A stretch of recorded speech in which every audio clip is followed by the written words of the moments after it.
Broadcasting live from beautiful Midtown Manhattan. We're on a clear night. You can almost see Mark Green, Mike Bloomberg, and Fernando Ferrer all avoiding the Bears' phone calls. It's the Ron and Fez Show. And I'm your announcer, Bobby in the lobby. And now let's introduce your hosts, the guys who are so proud of Chelsea Clinton for writing her first article for Talk Magazine, entitled, "Hey, that's not my mommy." Here they are, Rod Bennington, Fez WNEW, radio's carpool buddies.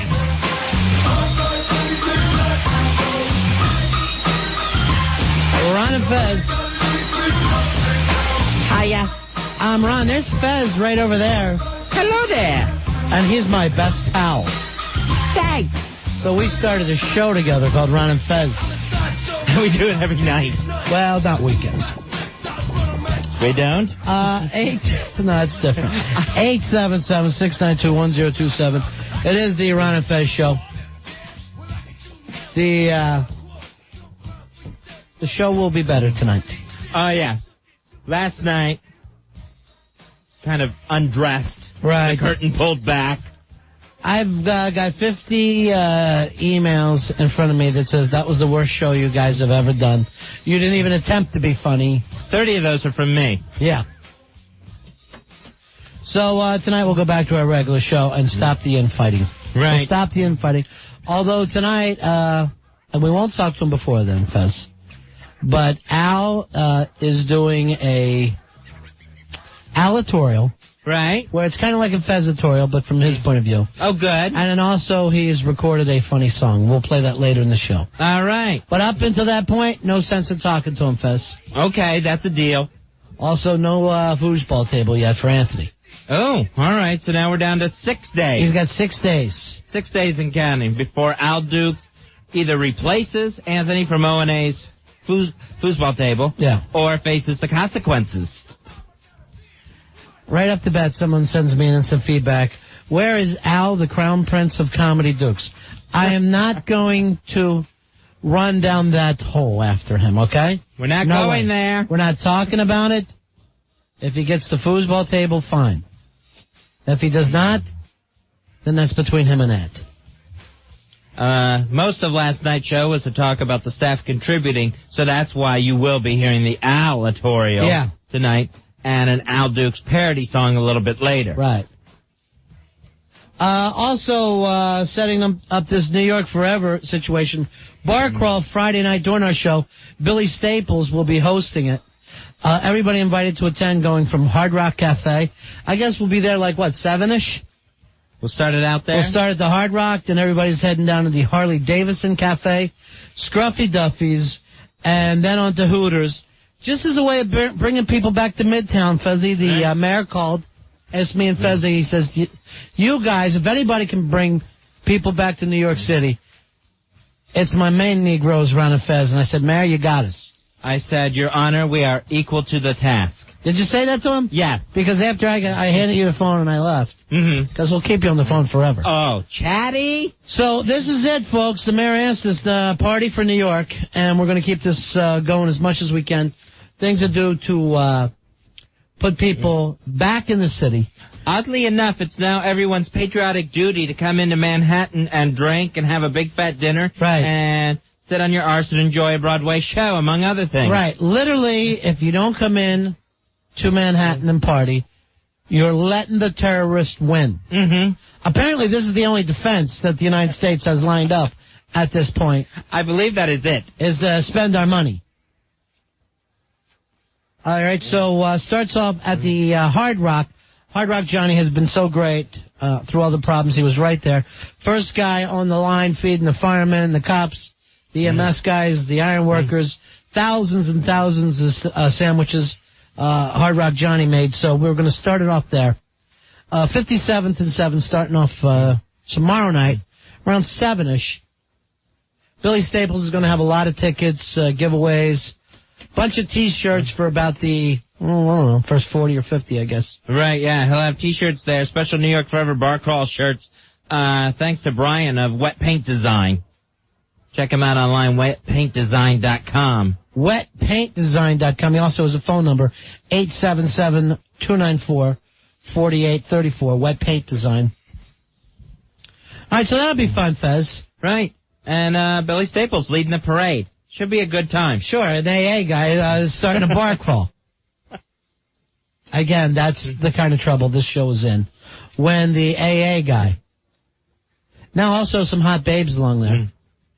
Sweet Melissa will be there. Sweet Melissa. Gina from Hoboken. Right. And Lisa, the Laura Croft Tomb Raider. Now there might be a problem between her and Pantera, so I have to check on that. Oh, no. Yeah. I never get the updates. I asked him to call. He says this just happened, so really? We'll have to find out. What could have happened in the past few minutes? I don't know. I hope he didn't spill anything on her Laura Croft outfit. The very hot little circus girl and one of her hot friends. So hot babes will be there. Okay. You know, we said, get the hot babes no matter what happens. Right, get that organized first, and then the rest falls into place. Buy them drinks, fellas. That's the smart move to make. Buy them drinks. And they will drink them. If you pour them, they will drink them. John, you're on Ron and Fez. Hey, John. Hey, guys, Ron Fez, how you doing? Hey, buddy. Good. Card holder number 2207. Yeah. And 4235. Yeah. Okay. I would like to go to this thing tomorrow night. I'm a married guy, got a 3-year-old son. I work for UPS. I ain't had a time to myself in almost a year. Yeah, so I need a night out. We'd love to have you, my friend. Cool. All right, hold on. I'm going to put you on hold to make sure that we'll give you a T-shirt, okay? Okay, cool. All right. Yeah. I guess we'll have either people call 877-692-1027 if you want to get in on the T-shirt part of it. Right, and I'd be willing to babysit the 3-year-old. Fez, you can't. That's another thing the mayor asked.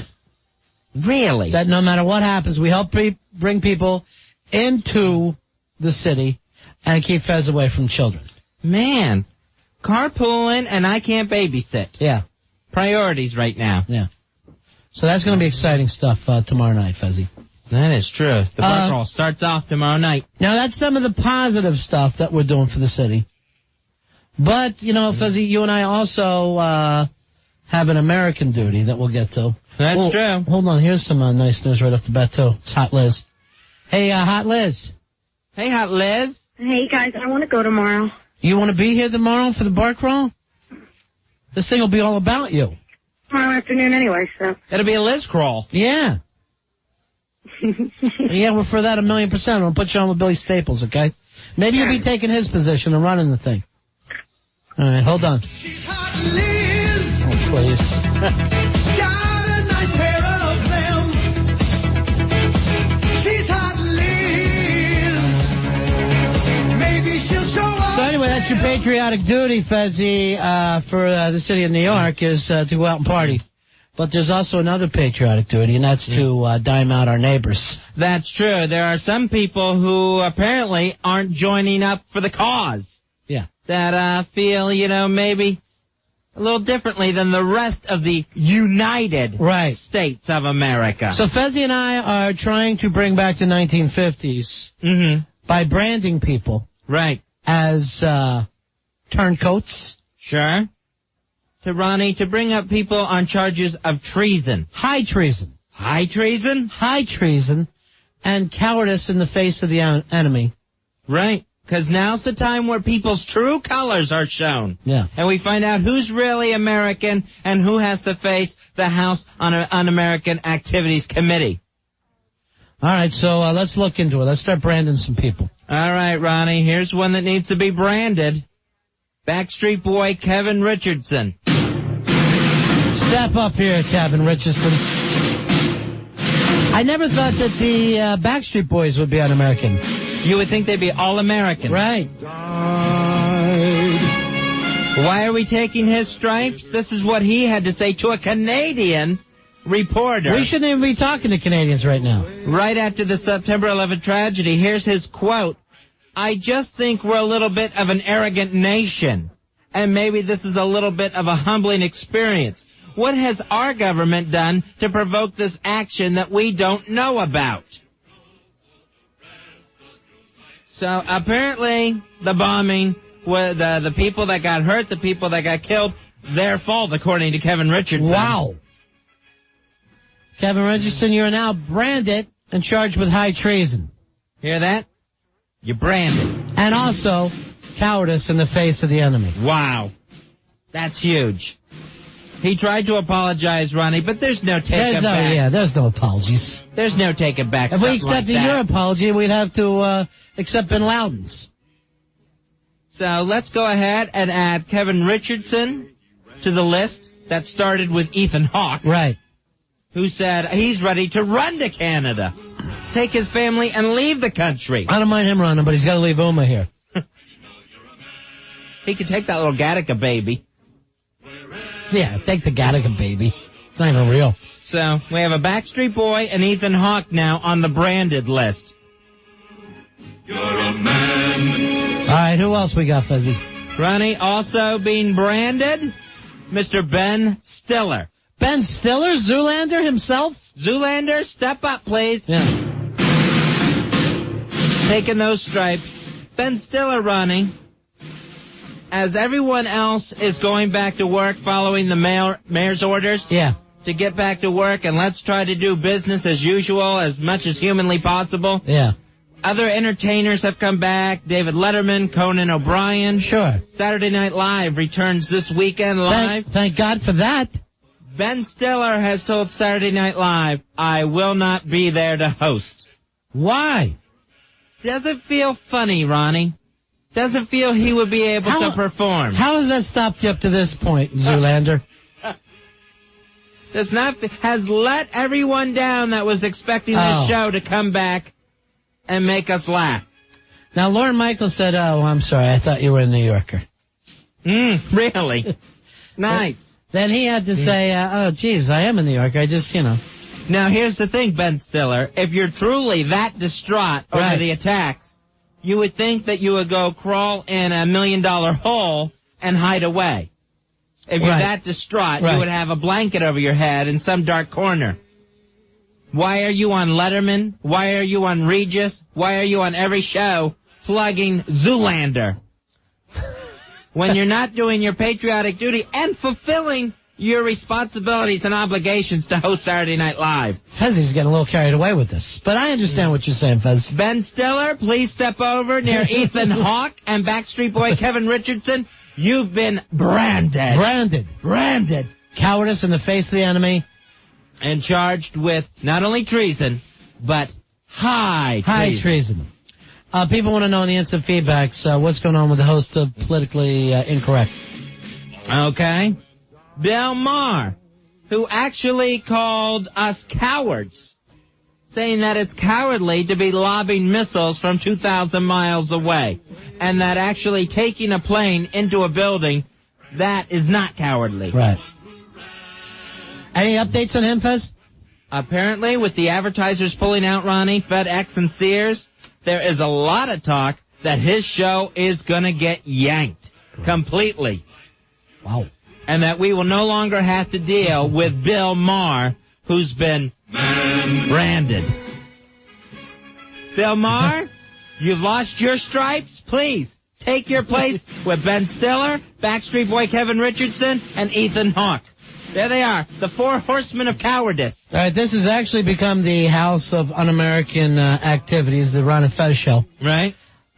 Because we're keeping on, and I'd like to point out to some of the younger people, feel free to call and squeal on your parents. Sure. Anybody, feel free to squeal on your neighbors. Yeah. And the people that you work with. This is a united effort in this country, a war on terrorism, and you don't have to be a celebrity to be branded. Remember what the president said, no one can be trusted right now, even our family members. Right. I remember he said that to Congress. That touched me. That got to me right here. All right, here's a 13-year-old young man on the phone, Fezzy. All right. And I like to get him young. Good. I like to get him young. Cool. Hey, Greg, you're on Ron and Fez. Hey, what's up, Ron Fez? Yeah. Yo, I know who they should brand. Yeah. Who's that? Angelina Jolie. She donated $1 million to the Afghani refugees. Excuse me? Baking powder? She did. She donated 1 million funds, American funds, to the Afghani refugee camps. The Afghani refugees. Excuse me, don't we have families here of people that were lost in these attacks that could use that money? Yeah. Doesn't she know how much coke you can buy with that? Actually, Afghanistan, one of the things they said, they will flood the world with heroin. I say let them. We could all use the relaxation. Are you daring them? Where did you hear this story? This is I'm double dog daring. Where did you hear this, son? Opie and Anthony. Oh, I didn't hear that. We were at dinner during the second part of their show. Oh. Unbelievable. Mm-hmm. All right, people are sending me the link right now, too, Fezzi. Oh, wait, 1 second. Yeah. Yeah, Greg. Card holder 10474. Hooah! Yeah. By the way, Greg, you're a young man. How are your parents behaving during all this, okay? What? Are your parents behaving okay?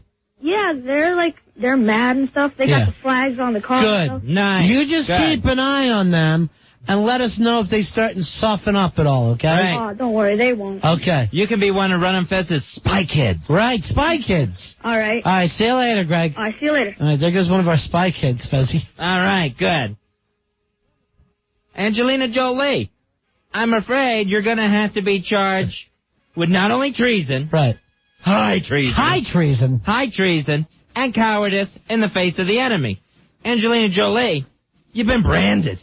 What a bad day for the Lara Crofts and Lara Croft lookalikes. I know. Now I don't even want Lisa to wear that Lara Croft outfit. Unless she puts a big brand on herself. I hope to talk to Pantera tonight. And I still want her coming in her Lara Croft outfit.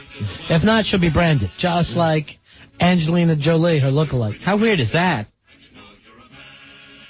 Nick, you're on Ron and Fez. Hey guys, how you doing? Good. Hello, Nick. I think if you're gonna do this, you should rename the show the J. Edgar Ronnie and Fezzy Hoover Show. I like the idea of that. Hey, one of you's already wearing a dress. Why not? And Fezzy Hoover sucks like a Hoover, so it's perfect. Card holder 9879, by the way. Thank you very much. Thank you, 9879. This is amazing, Fezzy. I didn't know there was so much treason going on. Oh, yeah, it's out there. Yeah, it's happening. You're lucky to have us, people. Pete, you're on Ron and Fez. Hey, what's up? How's it going, guys? Yeah. Hey, Pete. Yeah, I'm pissed off at the Angelina Jolie thing, too, but on another matter, I wanted to mention how good I thought your guys' show was yesterday. Oh, what, just yelling it out for 4.5 hours? Oh, yeah, dude, that guy's a tool. I hope, Anthony, if you're listening, which I think you are, fire that jackass. All right, thanks a lot, my friend. Later. Appreciate it. Please, don't get me back embarrassed thinking about Ant. You know what, those guys stopped by tonight? Oh, and they stopped by our office and they go, oh, if we go to Vegas, we want you guys to come out with us and do the show from out there. Nice. And I'm thinking, thanks so much. And in the back of my mind thinking, your producer broke their foosball table. Mm-hmm. Right. They want to take us to the MGM Grand, Fezzy. The sign of maybe one of my best little rests that I ever had in my life. Sure. And I can still barely look them in the eyes. I know, how do you answer that kind of kindness back? We get invited to Vegas. The best we can do is, maybe we'll have something fixed that our guy broke. that's the best we can offer All right, now, back. Fezzy, we're turning into last night's show. It's humiliating. Let's switch it.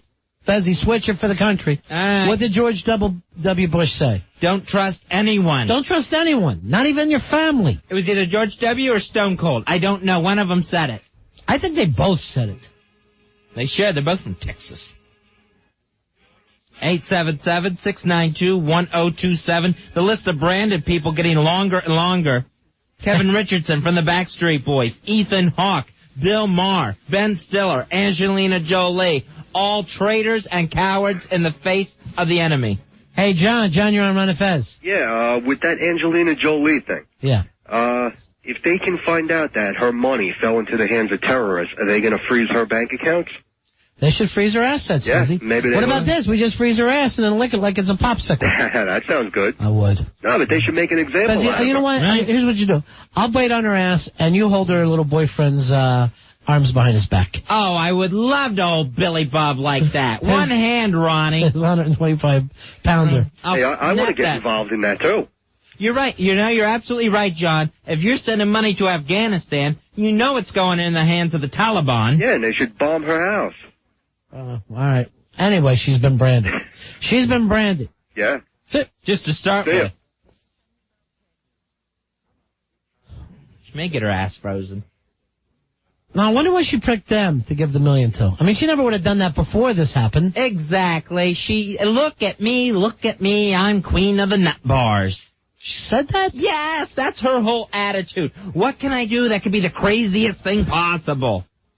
Let's see, I can't suck a terrorist's blood, so maybe I'll send money to Afghanistan. Why didn't she just send them rocket launchers? Nutty bitch. Fezzi, I don't want you to take this personally. You've got to take a step back. You got to be a little more military about this. Ronnie, this is me testifying in front of the House on Un-American Activities Committee. Oh, I understand. It's our committee. Hey, Jason, you're on Ron and Fez. Yo, guys. Hey, Jason. I've got two people right out. Go ahead. First, my mom, who believes the president's a retard. He can't do jack in office. Well, so far. And then who else? And then my principal, who hasn't done anything about the crisis. One moment of silence. No, hasn't talked to anybody. Our teachers have been doing the job. The principal's just left it. You know what to do? Get this in writing, my friend. What? Write down all your reports and mail them to me and Fez, okay? Okay. You're one of our spy kids now. We want you spying on the adults.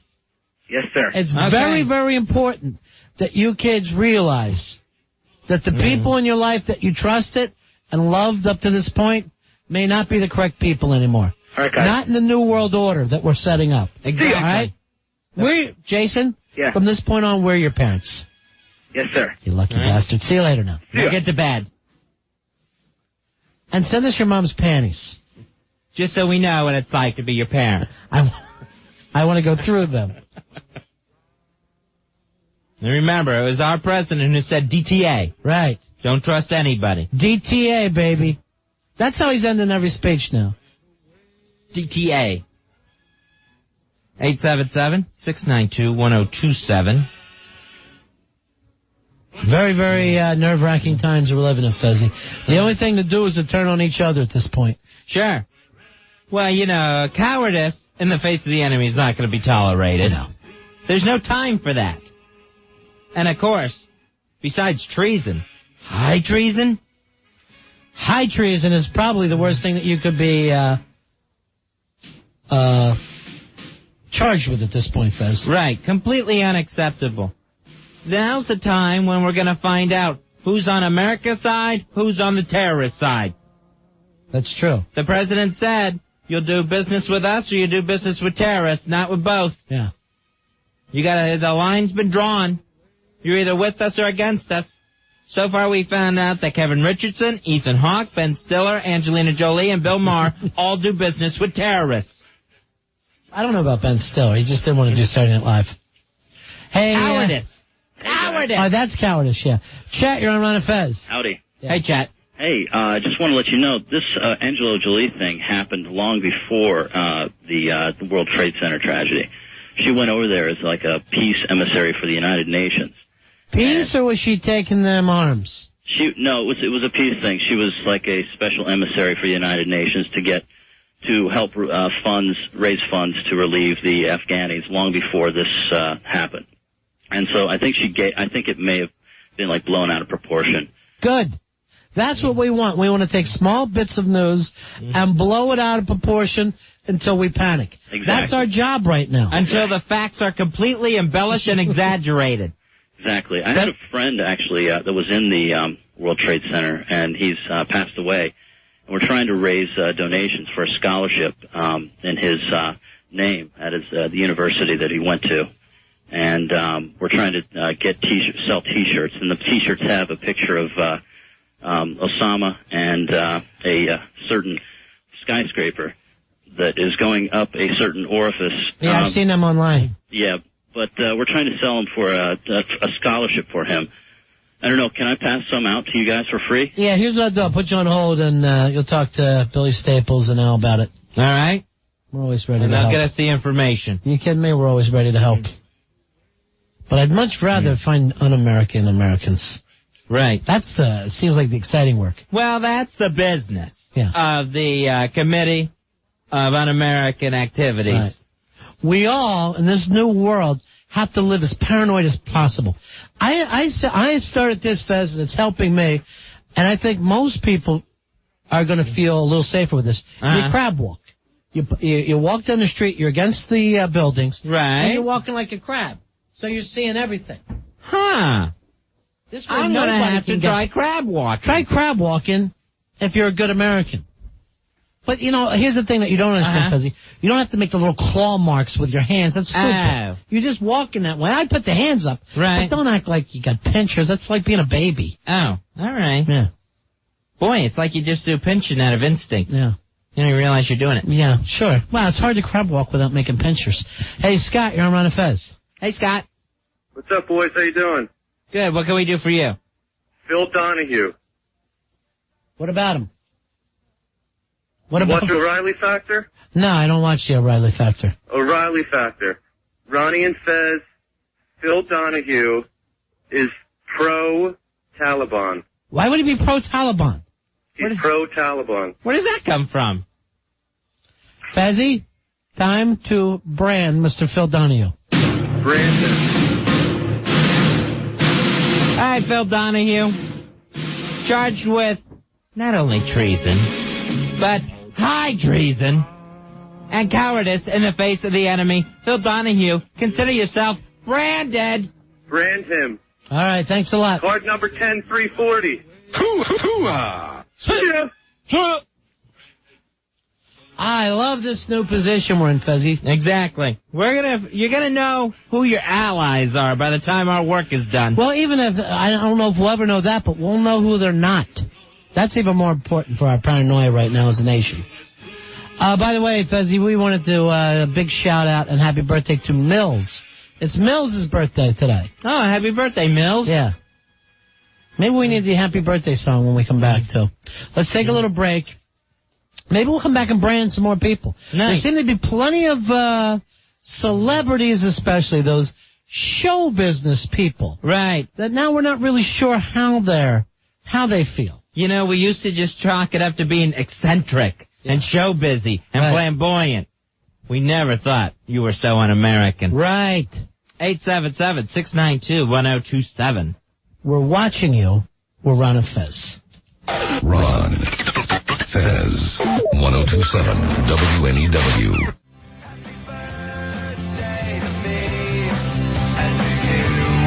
Happy birthday to Mills. We're Ron and Fez.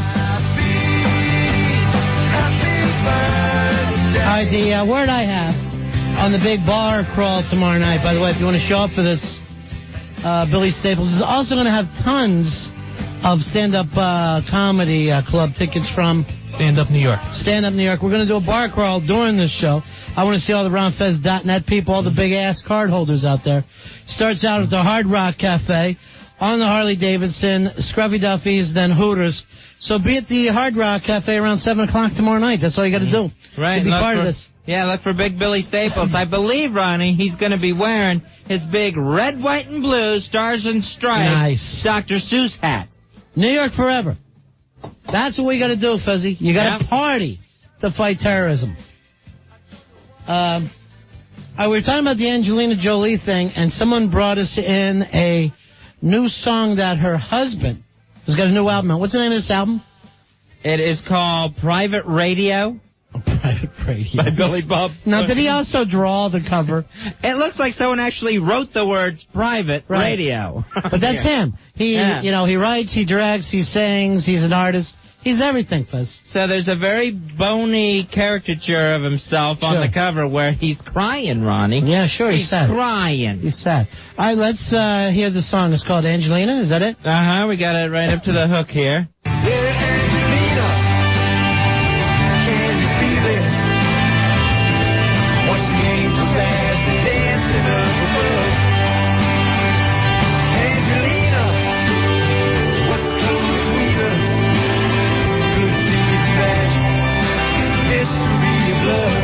I like it. I actually like it. Very Southern Rocky there. You like French fried potatoes. Two crazy panthers on the prowl. All right, you're two panthers. They said we would only fake it for a while. We just looked at them and growled. You were master-tied, cut, and weary. Kind of sounds like a little bit like Levon Helm there. That's okay. Little band sound. Little Southern Rocky. Angelina, can you feel it? my girl interrupted. I'm carrying a sling blade. All right, thanks, Rod. There we go. Well, a very nice song, but, we had to brand your wife. I'm sorry, my friend. Yeah, for donating to the Afghanis. And don't even think that money's going to widows and orphans in Afghanistan with the Taliban in charge. You got to be careful, Fezzy. We can't be too paranoid. We can't be too suspicious. President Bush was right when he said, don't trust anyone. Exactly. I don't think we can be paranoid enough at this point. Oh, at this point, I don't think we can ever be. Just jacked up the whole time. Stevie, you're on Ron and Fez. Hey, Steve. Hey, Fez. Hey, buddy. I have someone who may be guilty of not just treason, but high treason. High treason? High treason? Are you saying cowardice in the face of the enemy? Worse. Wow. The entire line of Starbucks in New York City. I heard a little bit about this. Tell the story. On September 11th, during the tragedy, 2 EMTs walked into Starbucks and not only were charged, but were overcharged for 3 cases of water. Can you imagine when this story broke, somebody in Manhattan got a call from somebody in Seattle, probably the president of Starbucks.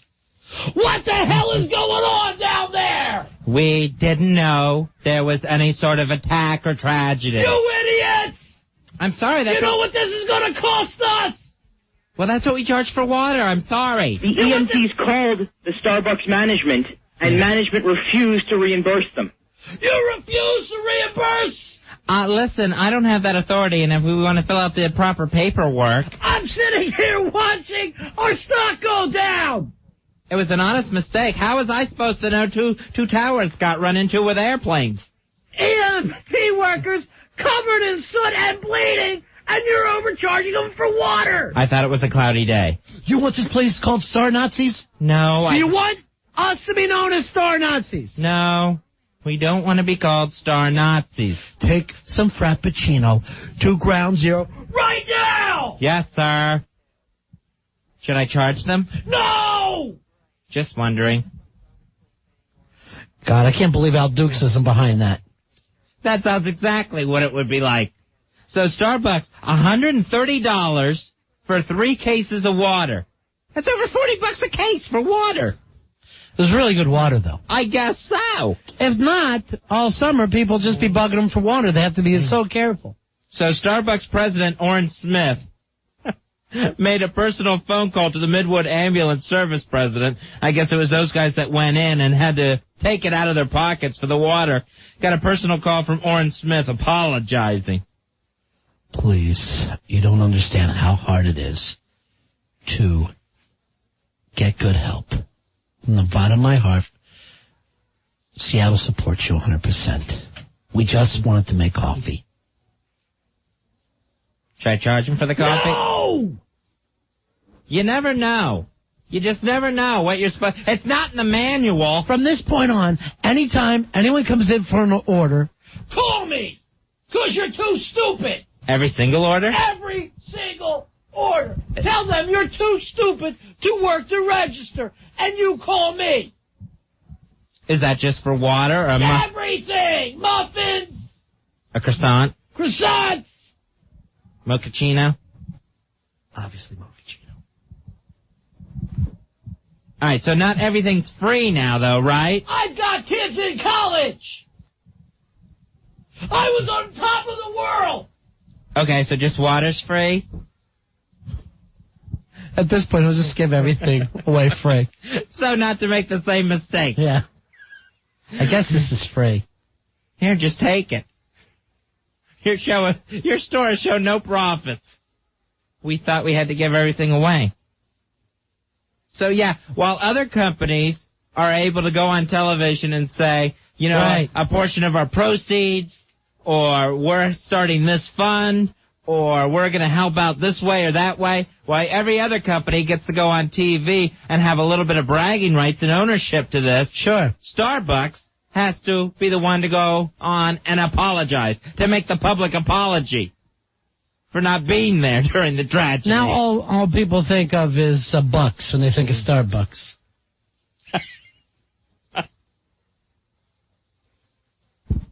Again, we publicly apologize. Hey, PJ, you're on Ron Fez. Hi, PJ. How are you? Yeah. Good. All right, this is what Rosie O'Donnell said about us going to war. Yeah. She said that 2 wrongs don't make a right, and all Osama bin Laden needs is a little bit of loving. So now you guys can classify that statement. Tell me what you think. What kind of loving is she going to give him? She hasn't been with a guy in her life. Exactly. What is she going to do? Unless he has a vagina, she's not interested. Maybe we send her over there and drop some bombs on her while she's over there loving him. Just do her act. That would bring him down. Maybe that would smoke him out of his hole. If there's girl terrorists, are there any girl terrorists that need love? Hey, Frank, you're on Ron Fez. Hello, Frank. Hey, how you doing, Ron Fez? Good. I'm probably going to be the only person that'll defend Angelina Jolie. It kind of ticks me off that all these people are calling in and dissing her. Here's the thing, Frank. What? We don't have to be right. We just have to be paranoid. Right. Oh, and okay. Suspicious. We're suspicious and paranoid of other Americans. Suspicious beyond reason. Yeah. Okay. I mean, I've been following this thing since day one. I'm not Arabic or anything. I'm not Muslim. But I mean, people don't really. The Afghanis have like no choice. I mean, they've been beaten down after 20 years of war, and the Taliban were the only people to come on and turn on some sort of electricity for them. That's the only reason why they listen to them, and they're forced to listen to them. Well, it's not their choice. We're giving everybody plenty of time to run, I think. And it seems like we're not going to do anything anyway. Well, it is a delicate issue. The more I look into this thing, I mean, it's just a big mess. I mean, you're talking right now. This whole thing is splitting the whole nation of Islam as well. I don't want to get into religion. There's a nation called Islam? Well, they call themselves the Nation of Domination, Ronnie. You remember them. Farouk. Yeah, I remember Farouk. The Godfather, D-Lo. They were great. Well, I think she did the right thing. I mean, from what I understand, she did it long before this happened anyway. But apparently we're over there already trying to help the refugees. Oh, we've been. Yeah. We've been. We're the number one source of humanitarian aid. Right. Afghanistan, we've been. And, I mean, nobody really takes light of that, but we just had to pull out all of our efforts because of the dangers to the workers.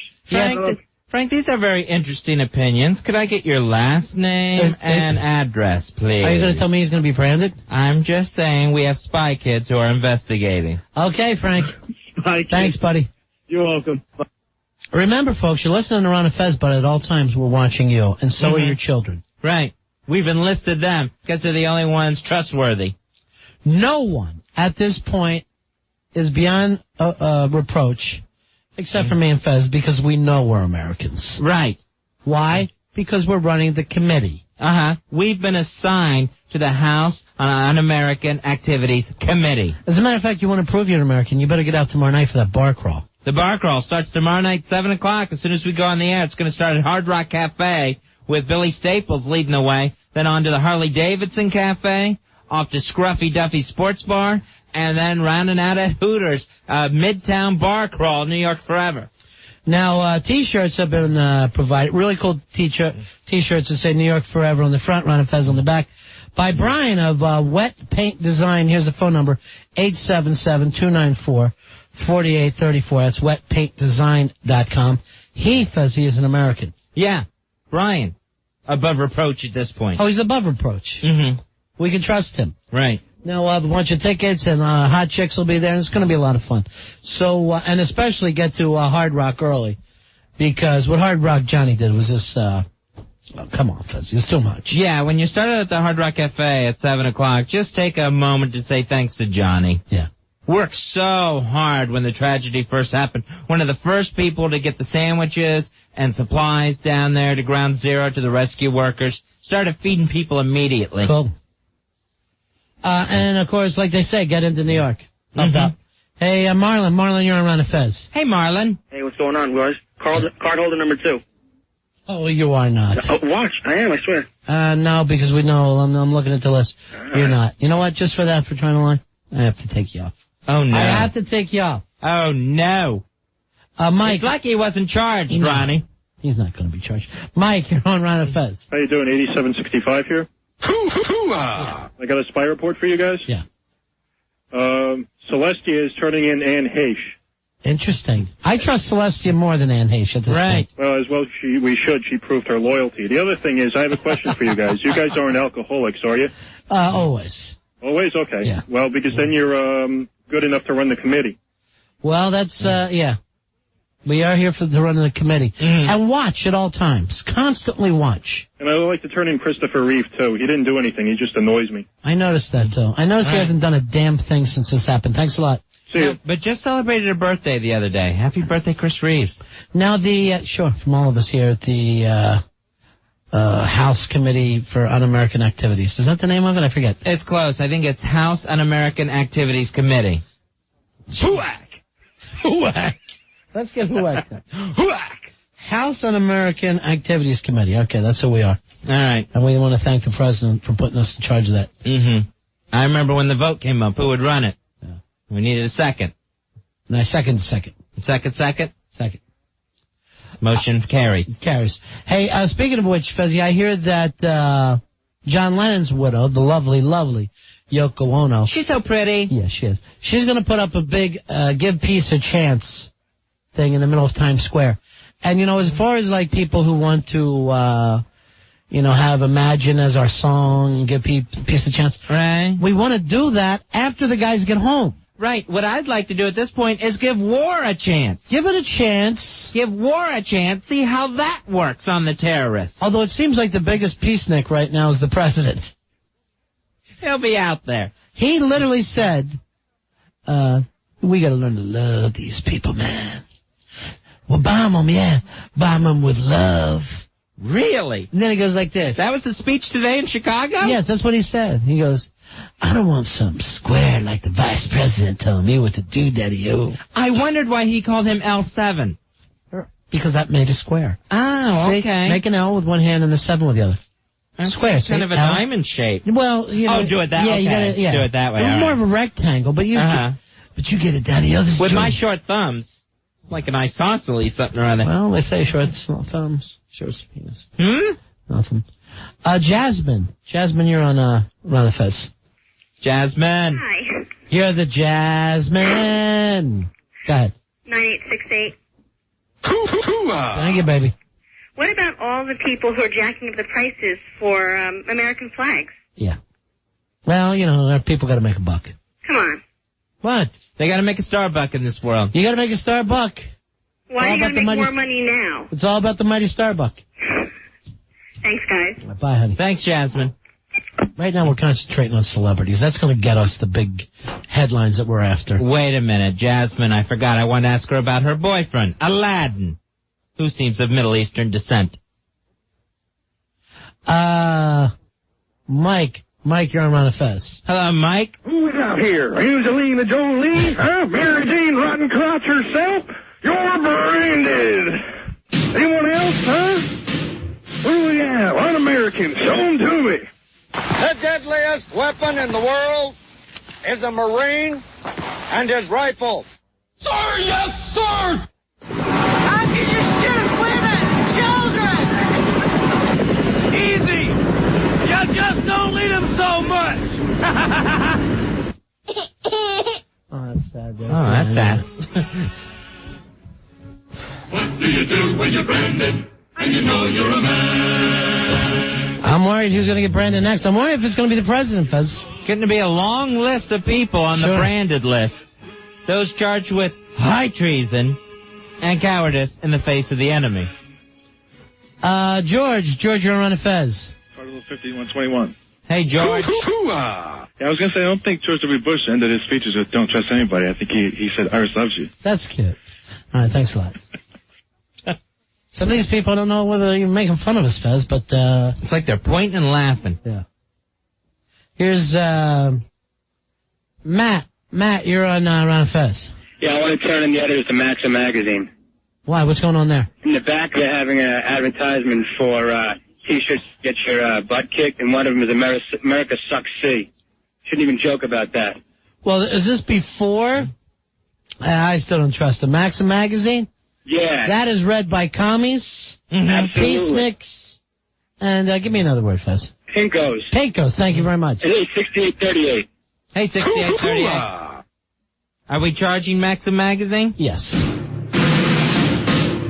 Maxim Magazine, you've been officially charged with high treason and cowardice in the face of the enemy. Maxim Magazine, you are now branded. Now, isn't even the guy who runs Maxim, isn't he Brit? He's not even American. Yeah, I think he is. Huh. What did I tell you before about you not talking on the air? He just gives me the thumbs up. At least he remembered that. That's good.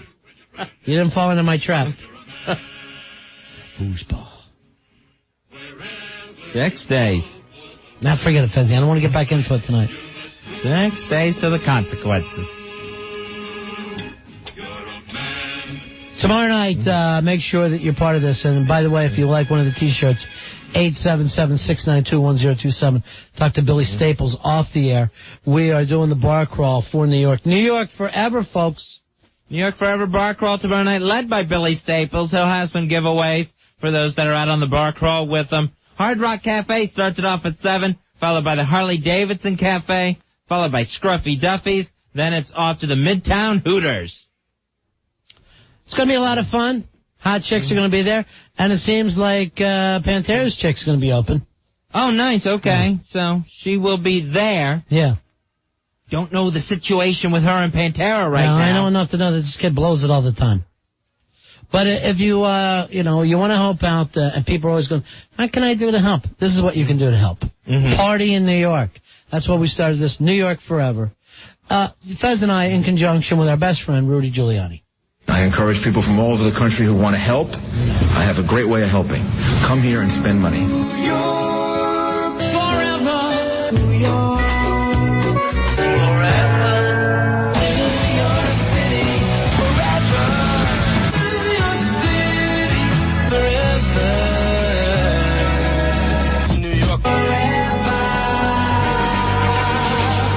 The support and the willingness of people to invest in the city and people to come to the city of New York, a way of showing support for the city of New York.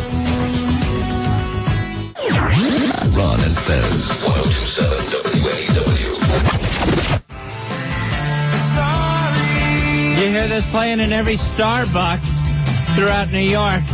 We're on a Fez. Starbucks apologizing for September 11th when rescue workers came flying into one of their stores needing water to treat shock victims.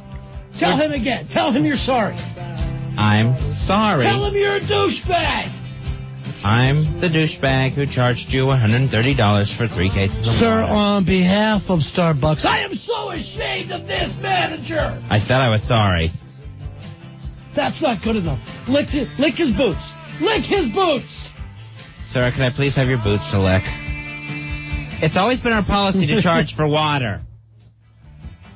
$130 they charged rescue workers, so a reimbursement check showed up along with a public apology from Starbucks president. Yeah. That's it? I think so. Plus, I think they've been taking stuff to the rescue workers ever since. And I don't know what other donations they're making to try to make up for this embarrassment. Sure. I always love a big public apology. It is so good. I love the public apology because you know it's the last resort. That you can try to spin anything that's happened, and then finally you know you're beat, and you have to admit you're wrong publicly. I had no idea at the time. I'm bipolar. It's always a good excuse. All right, yeah. I hadn't taken my medication. Or Al's, I hadn't eaten anything for dinner. No matter what happens, he blames it on food. Right. His lack of food. I would never have passed out so drunk and kicked over a foosball table. Oh, don't even bring that up. Now, I'm trying to think of any other companies that have had to make a public apology. For doing something stupid? Yeah. I know NBC has had to apologize in the past. For what? I know they apologized after that Seinfeld episode where Kramer accidentally caught the Puerto Rican flag on fire. Oh, yeah. Remember that? Yeah. During the Puerto Rican Day Parade. They light a flag on fire. Right. Of the island continent of Puerto Rico.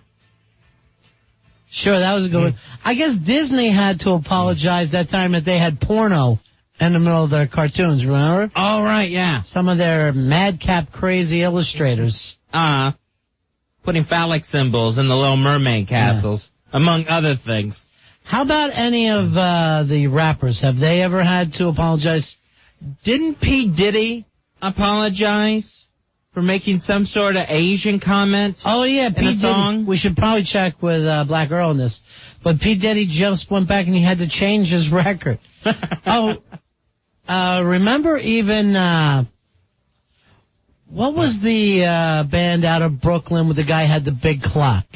A Flavor Flav. Flavor Flav. Public Enemy? Public Enemy. They actually had to even get rid of one of the guys that was part of Public Enemy, their Minister of Defense or something, remember? For making a lot of anti-Semitic remarks. Ah. Oh, here's Earl. Yeah. Hey, Black Earl, what did Pete Diddy have to apologize for? In one of his songs, he made a very derogatory remark towards Asians. And he's going to have the... I thought it was an Asian. See, it's so funny when you hear it on the other side. Right. I'm sorry for when I wrote about Asians. When I said that all Asian women were bitches and hoes, what I was trying to say is that nothing but love and respect from P. Diddy. And I think he's going to delete the line out of future pressings of the single. Who was the guy in Public Enemy that had to apologize to the Jewish people and then later he even got booted from the group? Professor Griff. Griff. Professor Griff. That was a great band. I love them. Yeah. Speaking of anti-Semitic, of course, there was the big Hymietown apology. Oh, yeah. That was huge. That's a great apology where you don't think... anyone knows what you said. Right. And you still got nabbed on it. Sure. Now, he may even have to make another one tomorrow because I'm hearing that Jesse said something about Israel. Says if we're going after terrorists, we ought to go after Israel, too. And we're like, look, you don't understand. We're just going after terrorists. Who effed with New York? Right. What do we care about anything else? Didn't you learn, Jesse? Yeah. Right. Hey, Mike, you're on Ron and Fez. Hey, Mike. 2634. Hey, 2634. Hey, guys, how about Sinead O'Connor when she was on Saturday Night Live? Oh, Ripped yeah. up the picture of the Pope. Right. And then she had to say that didn't so much represent the Pope, but she made up some crazy thing. That'll drive me nuts when they try to qualify it like that. Yeah. That was probably another NBC apology first, before Baldy finally got around to apologizing. Her career got cleaned out quicker than her head. Yeah, right, thanks. Remember right after that she went on stage and got booed? They had that footage of her getting booed off stage. I was at that show. You were? Yes, it was the Dylan tribute at Madison Square Garden. Okay, right. And Chris Christopherson was just holding her. He grabbed her and he just says, "Don't let the bastards get you down. Don't let the bastards get you like down." They've been getting me down for years. And then she threw up. You know what Chris Christopherson was thinking? I bet I can get this bald chick to go down to old Chrissy. I bet I can that get was her. The most uncomfortable time I've ever been at it was just so weird. You'll be all right, darling. You bald everywhere. Yeah. Let's take a look down there, huh? She stood on stage. Maybe it's going to be Sunday morning coming down. The funny part was only half the room was booing. Right. But they were so loud and so vocal. You thought it just engulfed the whole room. Hey, I grew up in Philly. Every opening act got booed, so you had to just put your head down and get through it. Santa Claus to get booed. Whatever. Yeah, the band was telling us, like, just sing. Rock and roll, baby. Sure. Rock Do it. your job, bitch. Yeah. They can't. Yeah, right. Don't stand there. She stood there with her head bowed with that big pollution Indian tear going. Here's Till Chris got out there. Look, I'm the guy from Stars Born. Looks like a job for Christopherson. Here's Bob. Bob, you're on Ron and Fez. Hey, Bob. Hey, what's going on, guys? Hey, buddy. What about Mr. Waddle Doodle, the Grease Man? You know, here's the thing with Grease Man got addicted to apologizing and wouldn't stop until finally he showed up at some Baptist church on his knees. Help me now! Oh, he's out here on make a blind man see! Jeez, give it a rest, Grease. That was the apology for the Texas dragging murders. Yeah. It was a, bad joke.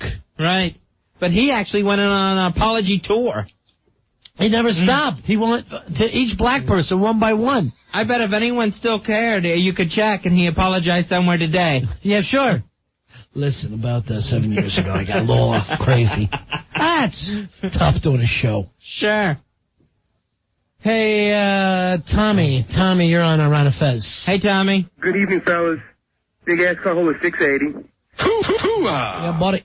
Probably one of the biggest apologies was when John Lennon compared the popularity of the Beatles with Jesus Christ. Right. That was like, major. Then he had to go back with I didn't say we were better than Jesus. I said bigger than Jesus. Obviously, You said it! Obviously, I never meant better.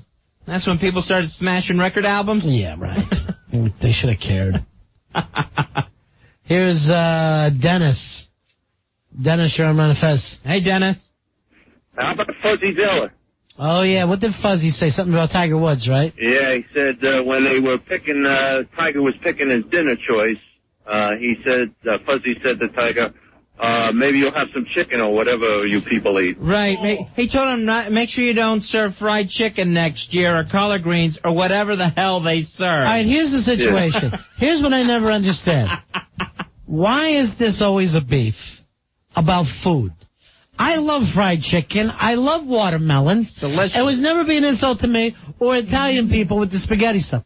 I eat them all. In that same Masters tournament, Fuzzy kept referring to Tiger as that little boy, too. All right, so he should have been kicked in the ass for that. Right. But I would never let anybody make me cry bringing up fried chicken and watermelon, because I'll eat it by the bushel. Hey, here's our buddy Rooster. Rooster, you're on Ron and Fez. What's up, buddy? Rooster. Guys. Yeah. Well, I got a piece of information and an apology for you. First of all, I got activated tonight. Oh, you're back in, huh? Yeah. Well, we're going So to. were you in the reserves? I'm with the National Guard. Okay. Okay. Bush is calling up all 50 states, and they're going to have us doing patrols and stuff at the airports to try and keep everybody safe. All right, when they call you in for that, that's 40 hours a week, or how does that work? I really don't know. You leave your house, or? Yeah, I'm going to have to find out if we're going to be, deployed there or what. I mean, it's not like it's like one of those loose lips sink ships things. Right. He said it on the news today, so it's, we'll see what's up. But I got a famous apology for you. How about the Jim Baker apology? Oh, yeah. Oh, that was a great one. Right, after Jessica Hahn. Yeah. Crying and everything. All right, boys. I'll call you when I get back. All right, best of luck to you, Rooster. Take care, Rooster. There goes the Rooster. Phil. Yeah, an evangelist will always have a great apology, like Swaggart. Yeah. I have sinned against you. And the tears are just flying. Remember when they took Jim Baker out of jail? Right. He was sobbing like a chick. That's why it's better to go through life like Keith Richards than Jim Baker, because Keith Richards, you know he's going to F up, and you just accept it. Right. But these other guys that are so much better than everybody else. Jim Baker actually was like the fat kid in Shawshank Redemption. Right. I want my mommy. And the jail wasn't even a big prison. He was in lockdown somewhere, but... let's see. Let's go to Oscar. Oscar, you're on Ron and Fez. Hey, Oscar. Hey, boys. Carlos de 1098 here. Yeah. Yeah, there's some DJ on some other morning station and whatnot that a couple of years ago, he made some comments in regard to Selena. He had some machine guns in the background, and for the first time, he had to apologize. Oh, yeah, but he did it in Spanish. En español. Yo siento mucho. Yo sé, Ronnie. Yeah. Well, it's very funny. Can all the people who speak English please turn off their radio for a moment? Hey, Paul. Paul, you're on Ron and Fez. Hey, Paul. Hey. Hey, buddy. Hey, how you doing, guys? Yeah. I have somebody that I think obviously is going to be controversial, but up to this point, I think he applies for your list, in my opinion, and that's the President, George Bush. Who did he apologize to? No, not apologize, to belong on the list of treasoning against the country. I lost a cousin in this whole thing, and the only thing that gave me not a good feeling, but a feeling of, tranquility was that we would get the people that did this immediately, or within at least a week. It's been almost 3 weeks now, and we're all basically going through all of these inconveniences. We see no sign of anything happening.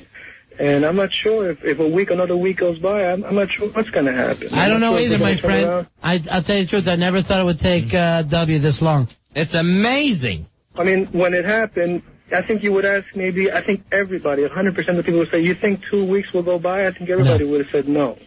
No, I think if Gore was the president, people would be screaming, I told you so, I told you so. Thanks a lot, Paul.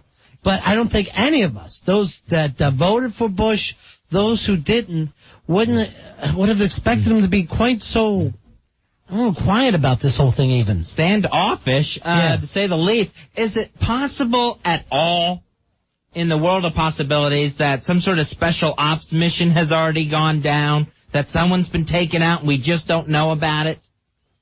Yeah, but in the middle of all that, Fez, you still kind of have to keep this country up and feeling positive about themselves. I agree. So maybe, even if he wasn't doing anything, but other than just reassuring us, but the messages that are coming out of there now, they're nerve-wracking. The whole staff seems to be saying different things, and the press is kind of picking apart what one staff member said as opposed to another one. We heard that people were ganging up on Colin Powell in these meetings. Yeah, so I don't know what's going on. I don't know what's happening. It feels very, very weird, though. And I never would have believed this 2 weeks ago. Never. No. Waited and waited, thinking any second now. Yeah. Here comes the next part of this. I mean, somewhere along the line, even the people who want peace, up to this point, haven't we been peaceful even before this happened? Yes. This didn't happen because we were dropping bombs on anybody, right? Right, yeah. Minding our own business. Maybe I'm still doing it for some reason. Yeah, I'm still minding our own business. 877-692-1027. Hey, Jim, you're on Ron and Fez. Hey, Jim. Yeah, how you doing? Yeah, go ahead, buddy. Yeah, I got a good apology. What about, I forget his name, from FAN, when he had to apologize to the two tennis sisters, Vanessa Williams, about they were better off posing in National Geographic than Playboy. All right, he didn't apologize to Vanessa Williams. Not Vanessa. She'd be hot. She's hot, and even Sid knows that. But you know what? Sid did nothing wrong, and also a couple of hosts came out with some stuff far worse than Sid this week, and nobody's making them apologize. So that station's out. But do you know the best person who does sports on that station, in my opinion? Sid Rosenberg. Sid Rosenberg. Thanks, Jimmy. And had to do his open letter. Yeah. A public apology to Serena and Venus Williams. And the rest of us who sat there watching the show that day, we're just going, knock him out, Sid. Just reach across the board and knock that old man's head off. That would have been the greatest moment, Miz. Because those shoulders will turn to dust immediately. Just turn on him like a WWF interview. Hit him over the head with a cake pan. I believe he apologized to Vanessa and Robin Williams. I'm not sure. Hey, Adrian. Adrian, you're on Ron and Fez. Hey, Adrian. Yeah, hello. How you doing, gentlemen? How you doing? The apology I have is Ted Danson and Whoopi Goldberg with the blackface. That was a great one. I forgot about it. That was a great one. And why would anyone ever think that would get over in today's world? So stupid. Ted Danson goes to Whoopi's birthday party? Yeah. And does an old minstrel act in blackface. Apparently, it was at a roast. Right. Oh, right, a roast, yeah. But it was one of the, nowadays, thanks, Adrian, nowadays, these roasts are on TV and, the press is there. And, everybody in 1920 had to apologize for doing a blackface. What a goofball. Are you as stupid as Sam Malone, Ted Danson, that you would go and do this and think it would be funny? Hey, Christy. Christy, you're on Ron and Fez. Hey, Christy. Christy. Hi, I'm right here. Hey, baby. folder 4496. I was thinking about, didn't Kathy Lee apologize for having the poor little kids make her clothes? Oh, the sweatshops. That was a nice one because they had this thing somewhere. And And then Kathy Lee's chorus crying. That's no problem for her. But her husband was walking around peeling off C notes and slipping them in the kid's pocket. Look, let's just forget about this little situation. Here you go. All right, thanks, Christy. Okay, bye-bye. So that's a humiliating apology. We're going to go tour the sweatshop and see exactly what's going on. And he looks like some Vegas guy. What? Putting C notes in kids' top pockets. Let's just forget about everything that happened, all right there, darling? How are you? Why don't you go out and get yourself one of them Barbie dolls I understand the kids love so much? In a place so poor, what are you going to do with an American $100 bill? Buy the town? Hey, why don't you kids pick up some of them Pokemans, huh? A couple of Pokemans for you. I tried to buy a loaf of bread. They couldn't give me change. $100 is what the town would make. Goofball apology? Here's Danny. Danny, you're on Ron and Fez. Danny? Danny. Yes, sir. Yeah, you're on the air with us. Yeah, we got John Rocker. Oh, John Rocker. Did he actually ever get around to apologizing, or? Yeah. Did he hold strong? No, he finally apologized after a long while and said that he's not a racist. He just went a little too far. Oh. Was his explanation. A little too far. Right, with his apology. Hey, Carl, you're on Ron and Fez. How you doing, guys? Card holder 5656. Holding two pair. Nice. I got two of them. One was when Howard Cosell referred to Earl Campbell as "Look at that monkey run." Yeah. Was that Earl Campbell? Yeah. No, I don't think it was Earl Campbell, but it was somebody much smaller. I think it was the Chiefs. Alvin Garrett? Maybe Alvin Garrett. It was a long time ago. Who else, Carl? And Jimmy the Greek, he made a remarks on the pregame show. Right, yeah. He was a nut. He went into a whole scientific dissertation of that's how they were bred back to the Civil War. Right. Yeah, that's why they're so strong, because they used to breed them to fight. Slave owners would breed a big woman to have big kids. Now, he apologized and still ended up getting fired. You see, what happens back in the 1700s, they would take these big mammies and they'd get the biggest buck, you understand?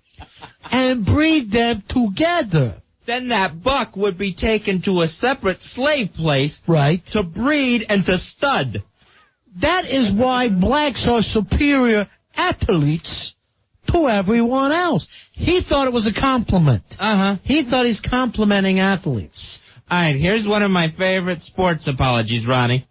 Jimmy Johnson, coaching the Miami Dolphins, has to apologize to Doug Flutie for stepping on a box of Flutie Flakes. Remember that? Which was for retarded kids. Right. All the proceeds go to retarded kids. All right. And Flutie says, stepping on that cereal is like stepping on my son. All right, Flutie, now you pushed it. Nobody stepped on a retarded kid. Believe me, if he stepped on your son, we'd all be down there with you, Flutie. He did something stupid, but not cruel. He had the team stomp on Flutie Flakes. All right, Fezzy, here, H-Box writes this one in on the instant feedback I forgot about. How about when Marge Schott's apology, when she said Hitler went just a little bit too far? Had some good ideas, but went too far. Some of his stuff was perfect.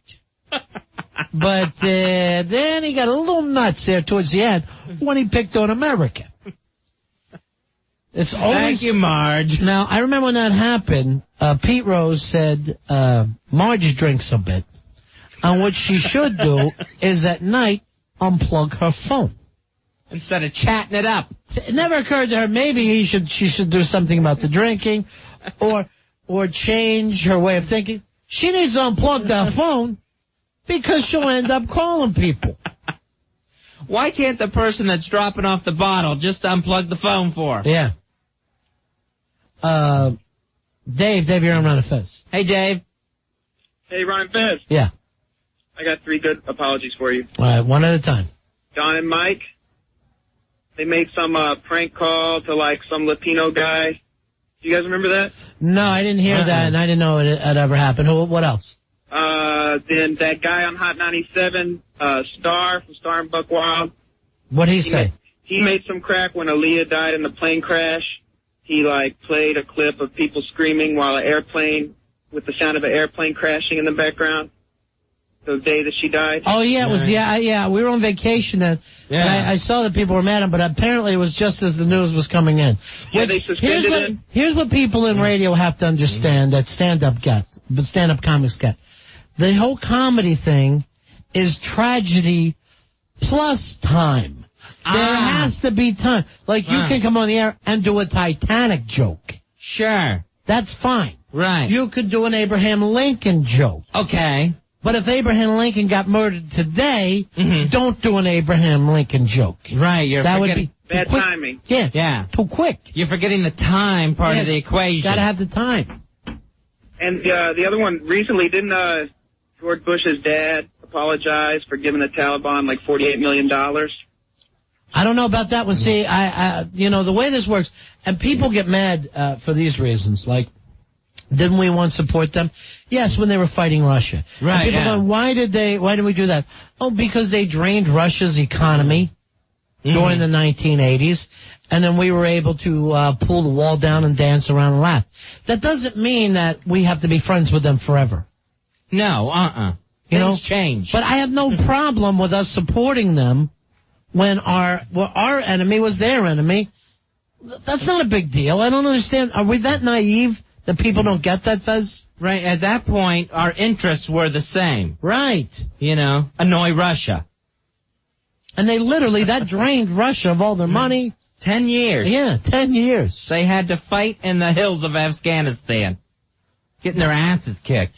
But one of the reasons, Fezzy, no one ever brings this up, that they got their asses kicked, because we were giving them nice weapons. Mm-hmm. Who's going to give them those weapons when we're fighting them? Keeping it supplying, keeping it going. Well, we're sending food in there. We're helping out. Maybe it made, I know people are going, well, why do we ever do that if we hate him so much? George Bush is the traitor. Not at that time, no. No. At that time, we were doing what was best in America's interests. Now it's best not to support them anymore. All right, here's what I love. Carl writes in, Ron, if you have any balls, you'll admit that whole comedy equals tragedy time plus time thing came from crimes and misdemeanors. Carl, that equation is as old as life itself. This has been said long before Woody Allen put it in a movie. So there's your balls, Carl from Mount Vernon. 877-692-1027. We got to take a break here, Fezzy. Tomorrow night, folks, you want to be there. It's the New York Forever Bar Crawl, starting at 7 o'clock right here on this show. Hot chicks, and we'll throw all you guys on the air from the bar crawl. Billy Staples is going to be out there with a lot of free stuff. He's going to have plenty of stuff for you, including T-shirts from Wet Paint Design. Check them out online, wetpaintdesign.com. It all starts at 7 at the Hard Rock Cafe, right across the street from the radio station. Some of the hot chicks like Circus Girl, Sweet Melissa, who we love, is going to be there. Lisa, probably in her Tomb Raider outfit. Suddenly Single Lisa. Wow, that's is going to cool. be showing up. And Gina from Hoboken. And the lovely Gina from Hoboken, which, And you've heard all these girls on the show, so you know they likes to party. And I would like to see Gina break up with her guy. Dan from Hoboken? These are all the people that drank Al under the table a few weeks ago. Right. Before his make-out party and foosball contest. Coming up, Al is going to be doing a song for us, which I guess we're going to smash or trash, as well as a new feature on the show, Fezzy, that he invented called an Al-atorial. Oh, okay. Sounds familiar, but we've never had this Right, before. that comes from an editorial, which is also from the great movie Crimes and Misdemeanors. Ah, okay. Starring the man who invented comedy, Woody Allen. So Al is going to show, I think the idea behind this was the rest of the support staff, Billy Staples and Rory Hamptons. Al's going to show them how it needs to be done.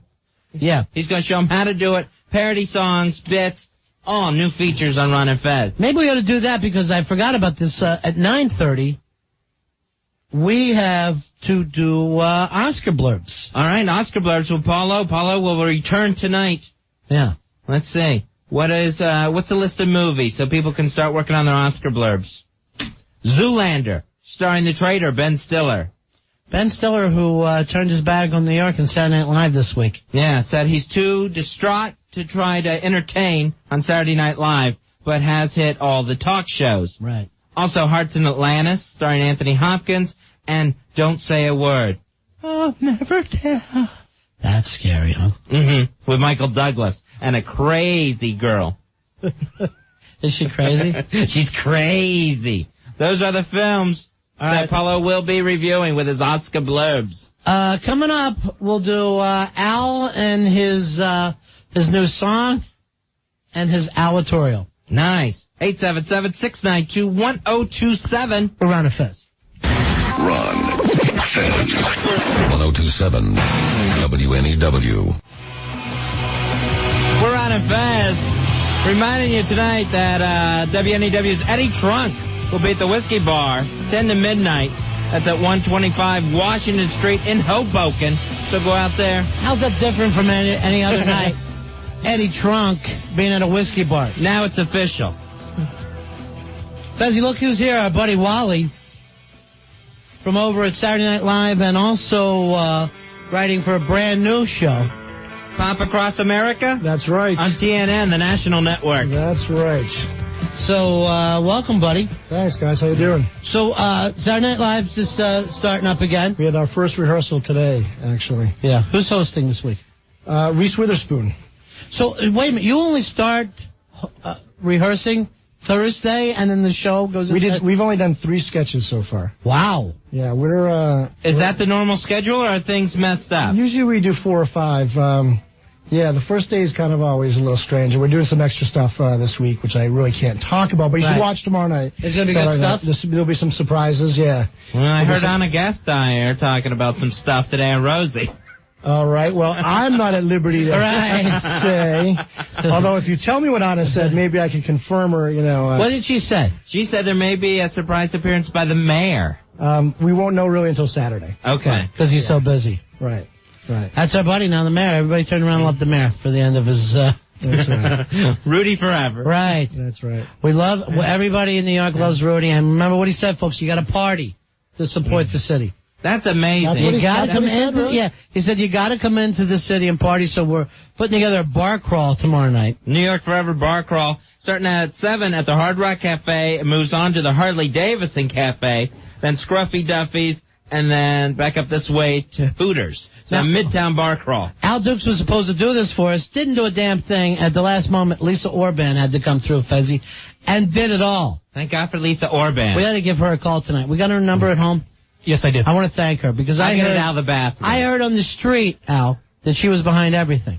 And I go, what about Al Dukes? And they said nothing. Other than breaking a foosball table. You literally heard it on the street. Yeah, I did. I was walking down the street. And they said, could you please thank Lisa? She did everything. I go, what about Al? And they were, who? I go, my producer, Al. All right, Wally, we had a little problem. You saw the foosball table that we have outside. I heard about it yesterday on the air. Yeah. Well, is that a new one out there right now? No, of course not. That's the old garbage one. That's the one that got kicked over in a blind drunken rage. Which was a beautiful, beautiful foosball table that Anthony brought in. We all loved playing it. Al Dukes, for no apparent reason, went crazy and broke up the foosball table. Drunk at work.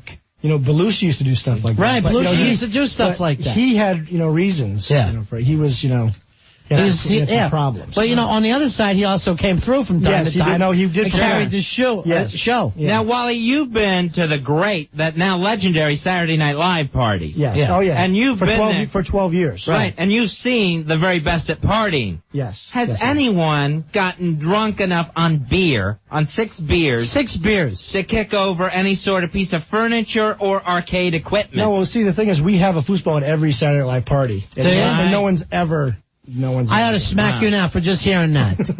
And Wally's partied with the best. Right. Pro partiers. Yes. Tommy Boy did not break the table. But Al Dukes does. So Al was going to make up for this, although he's not an entertainer. He was going to write an aleatorial where he did a funny sketch. That still sounds familiar to me for some reason. You know why? It sounds like editorial. Oh, is that what I'm saying? Editorial, yeah. Okay, editorial, all right. Right. And then also you were going to do, like you said, one of your really funny songs. Yeah, song parody. Yeah. Don't even look at Wally. Wally's so far above and beyond you. And always will be.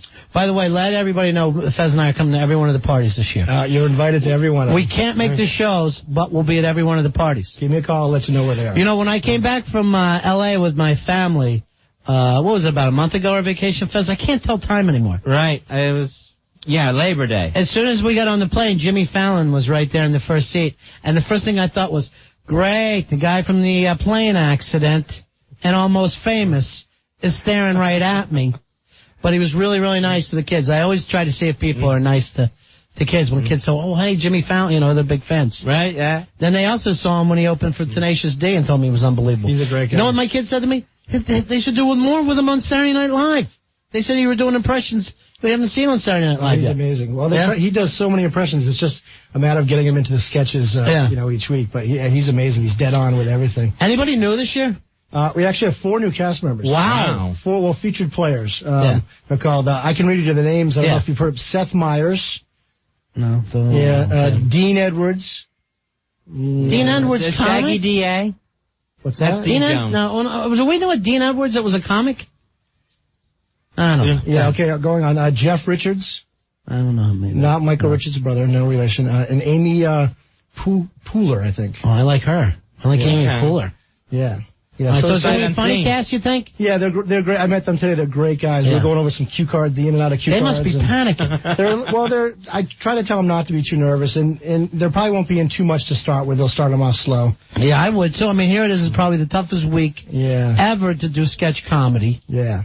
And 4 new kids. Yeah. And we lost 2 cast members also. Chris Parnell is not with us anymore. What happened there? What happened with Chris? Problem? Yeah, I didn't really hear. I just know he's not back. Just trouble. Huh. No, he was Chris not. Parnell was trouble. No, he's not. Picking over foosball tables? No, he approached one really mad one time. Right. No, he's a good guy. He was a really good guy. He's going to be missed. He's definitely going to be missed. Well, he did some really great impressions, too. Yeah, he did. And who else? And Jerry Minor was one of the new cast members last year. Oh, from Rap Street. What's that big called? Yeah, right, yeah. Rip, Rap, Ribbity Doo? That's it, yes. Exactly. You know, Yeah, that's it. So, we lost 2, we gained 4, so. All right. So good. That seems fair. How about new writers? A lot of new writers? It's pretty much the same writers. No, it's pretty much the same writers. Because that's got to be the grind, too, writing, huh? Well, the 4 feature players will also write also. So. Oh, is that right? Yeah, they'll write stuff for themselves and for other people, so they do double duty. Man, it must be so tough to come into Lauren, who's seen 25 years of sketches, and go, yeah, I got a new Rip Rap Rippity Doo thing. That we ought to go with. You know how long ago we did that? He's probably saying. Here's Walt knows one of these guys. Hey, Walt, you're on Running Fez. Yeah, that chick, Amy Pooler, she was the one from Upright Citizens Brigade.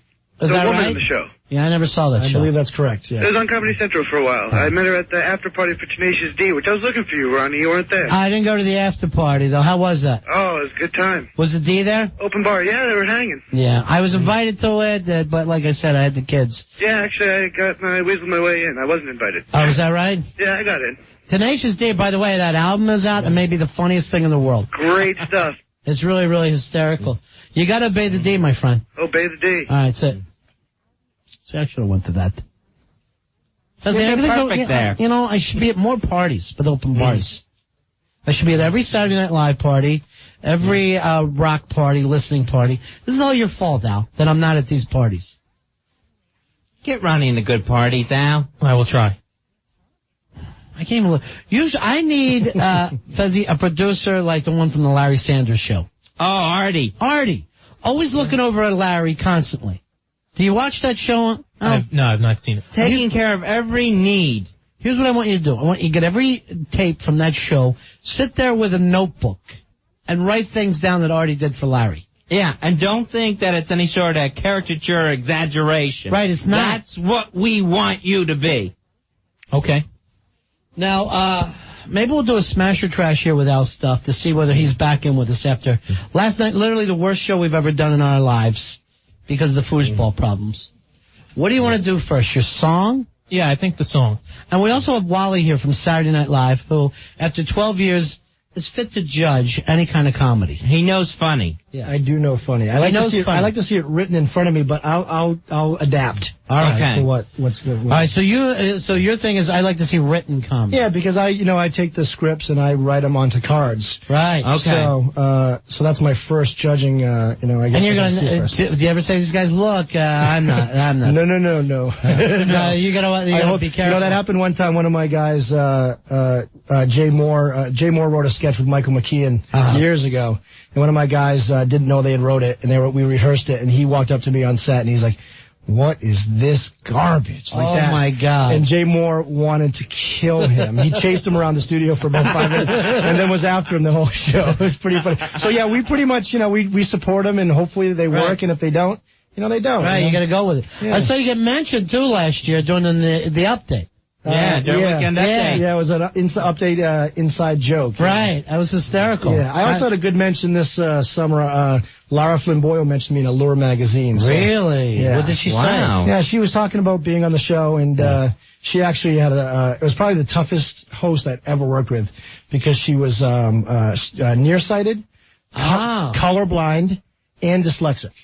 Holy cow! So you could have just held up a dog instead of a cue card. It would have been the same. She was a little nervous about reading the cards. Yeah. And everybody works off cue cards because when we went over last year as your guest, those sketches changed so much from the what do you call the first thing? The dress rehearsal. The dress rehearsal. From run through. From everything. So I mean, I was stunned how much of it was cut. Lines are cut. Some of the jokes, which I actually disagreed with. Yeah. I was thinking, wow, I think it worked better in the rehearsal, Lorne. Excuse me, Lorne, I know you're busy, but I got my own opinions here. But it's very, very weird. I had no idea. We're doing changes sometimes like 12:15, 12:30. We're doing Whose changes. call is that? Is it the writers? Is it the producers? Lauren, they all get together. They have a big meeting after the dress rehearsal, and they talk about it. But Lauren talks about it with the producers pretty much, and he's like, cut 2 minutes out of your sketch, or do this or do that. This didn't work. Try that. That's got to piss off the writers because I mean, anyone who's ever done stand-up knows it takes a long time to get that perfect line. So the chances of you nailing it while reading it off a card and trying to look the other way at a camera, it's almost impossible. It's a tough thing to do, especially under that time frame. Too, so what did Lara from Boyle say about it? She just talked about she made me we're supposed to wear black on the set because so you don't stand out if the camera turns to you by mistake, and she made me wear a red shirt for the show because she wanted to just look out into the crowd and just see where I was. I was the only one that was allowed to wear red or anything colorful during the show. And that's never happened. She can't find you at all. So she told me we had a talk. She talked about how she talked to me and had me wear red. And was she really hot in person? Yeah, she's hot and she was great. She was really nice. She's a big flirt, but Yeah. Yeah, it was very nice. Was Jack there? Jack was not there, but she was still talking about him, and they're still together, I think. Yeah, but still, I mean, you didn't hear that from me again. No, that's anything that says here, it's just between us. Nobody else. Oh, no one's okay. The problems were Jack wouldn't wear the red shirt. Right. that's probably what it was. That's where it all started. All right, so here we are. What are we going to hear first, Al? The song I did. All right, so we'll do a smash or trash here. 877-692-1027. 877-692-1027. Should we keep Al or not based on the fact that he's now going to be the song parody guy? Right. Apparently the other guys on the staff don't know funny. Right. Al is here tonight to show them with a parody song and a comedy bit. Now, we have to point this out to some people that are kind of stupid. Smash means good. Right. It doesn't mean smash it with a hammer. This has been in radio since 1949. Smash like it's a smash hit. Like it's a Broadway hit. Smash good, trash bad. Yeah, trash. Smash is good. I'm right now. Smash is good. Yeah, get that down on cue cards for everybody. And trash like garbage, bad. Right. Yeah. All right, so here we go. Al's big song. Do you need to set it up? No, Al, the only thing I just want to say is it's the song, not the person you're smashing or trashing. Both. It's both. It's your efforts as a whole. All right, yeah, we can get away from the fact of everything you've done to destroy the show and the station. Yeah, we'll forget that. Connection with Opie and Anthony. All right, Al, what's the name of the song? It's called It's Been a While. All right. It's been a while. Al Dukes, Ron and Fez. I already hate it.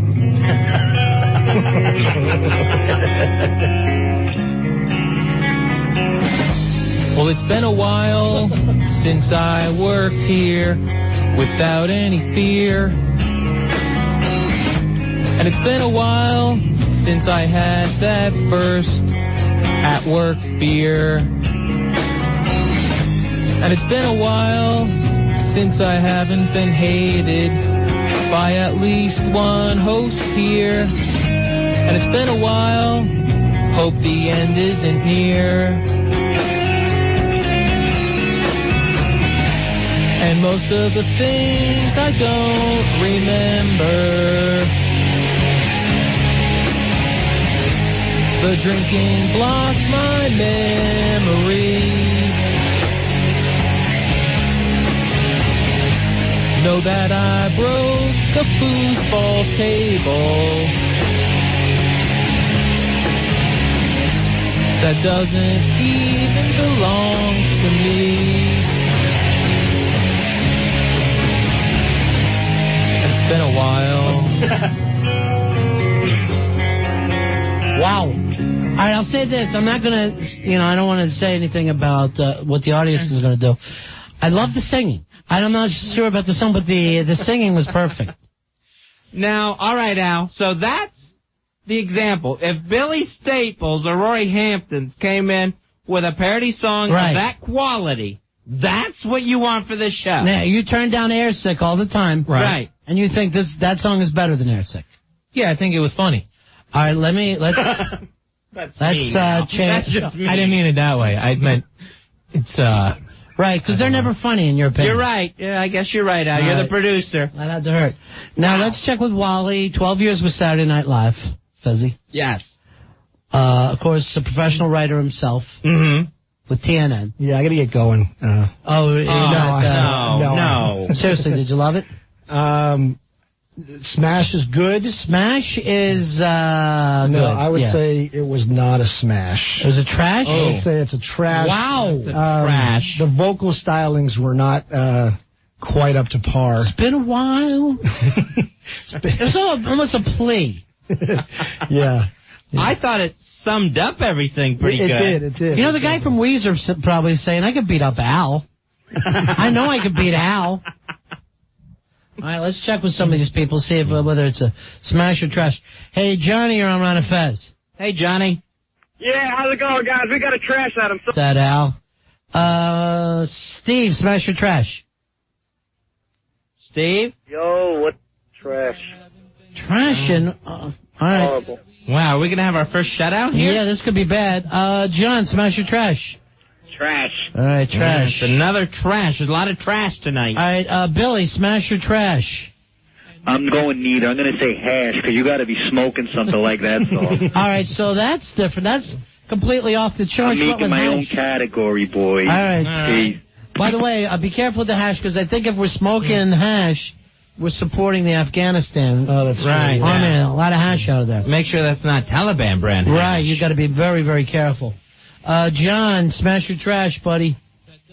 John. Oh, it was awful trash. Oh. They're not liking it. Even people doing funny voices hate it. The funny voice people. Speaking of which, here's Foulmouth Elmo. Foulmouth Elmo, you're on Ron and Fez. Hi, you fellas. Elmo, how are you, my friend? Hey, I know you guys want to get mad, but I'm going to have to say smash. You liked it? Yeah, smash that tape and throw it in the trash. All right, now Elmo. we just said smash was good, Foulmouth. You out, douche. Oh.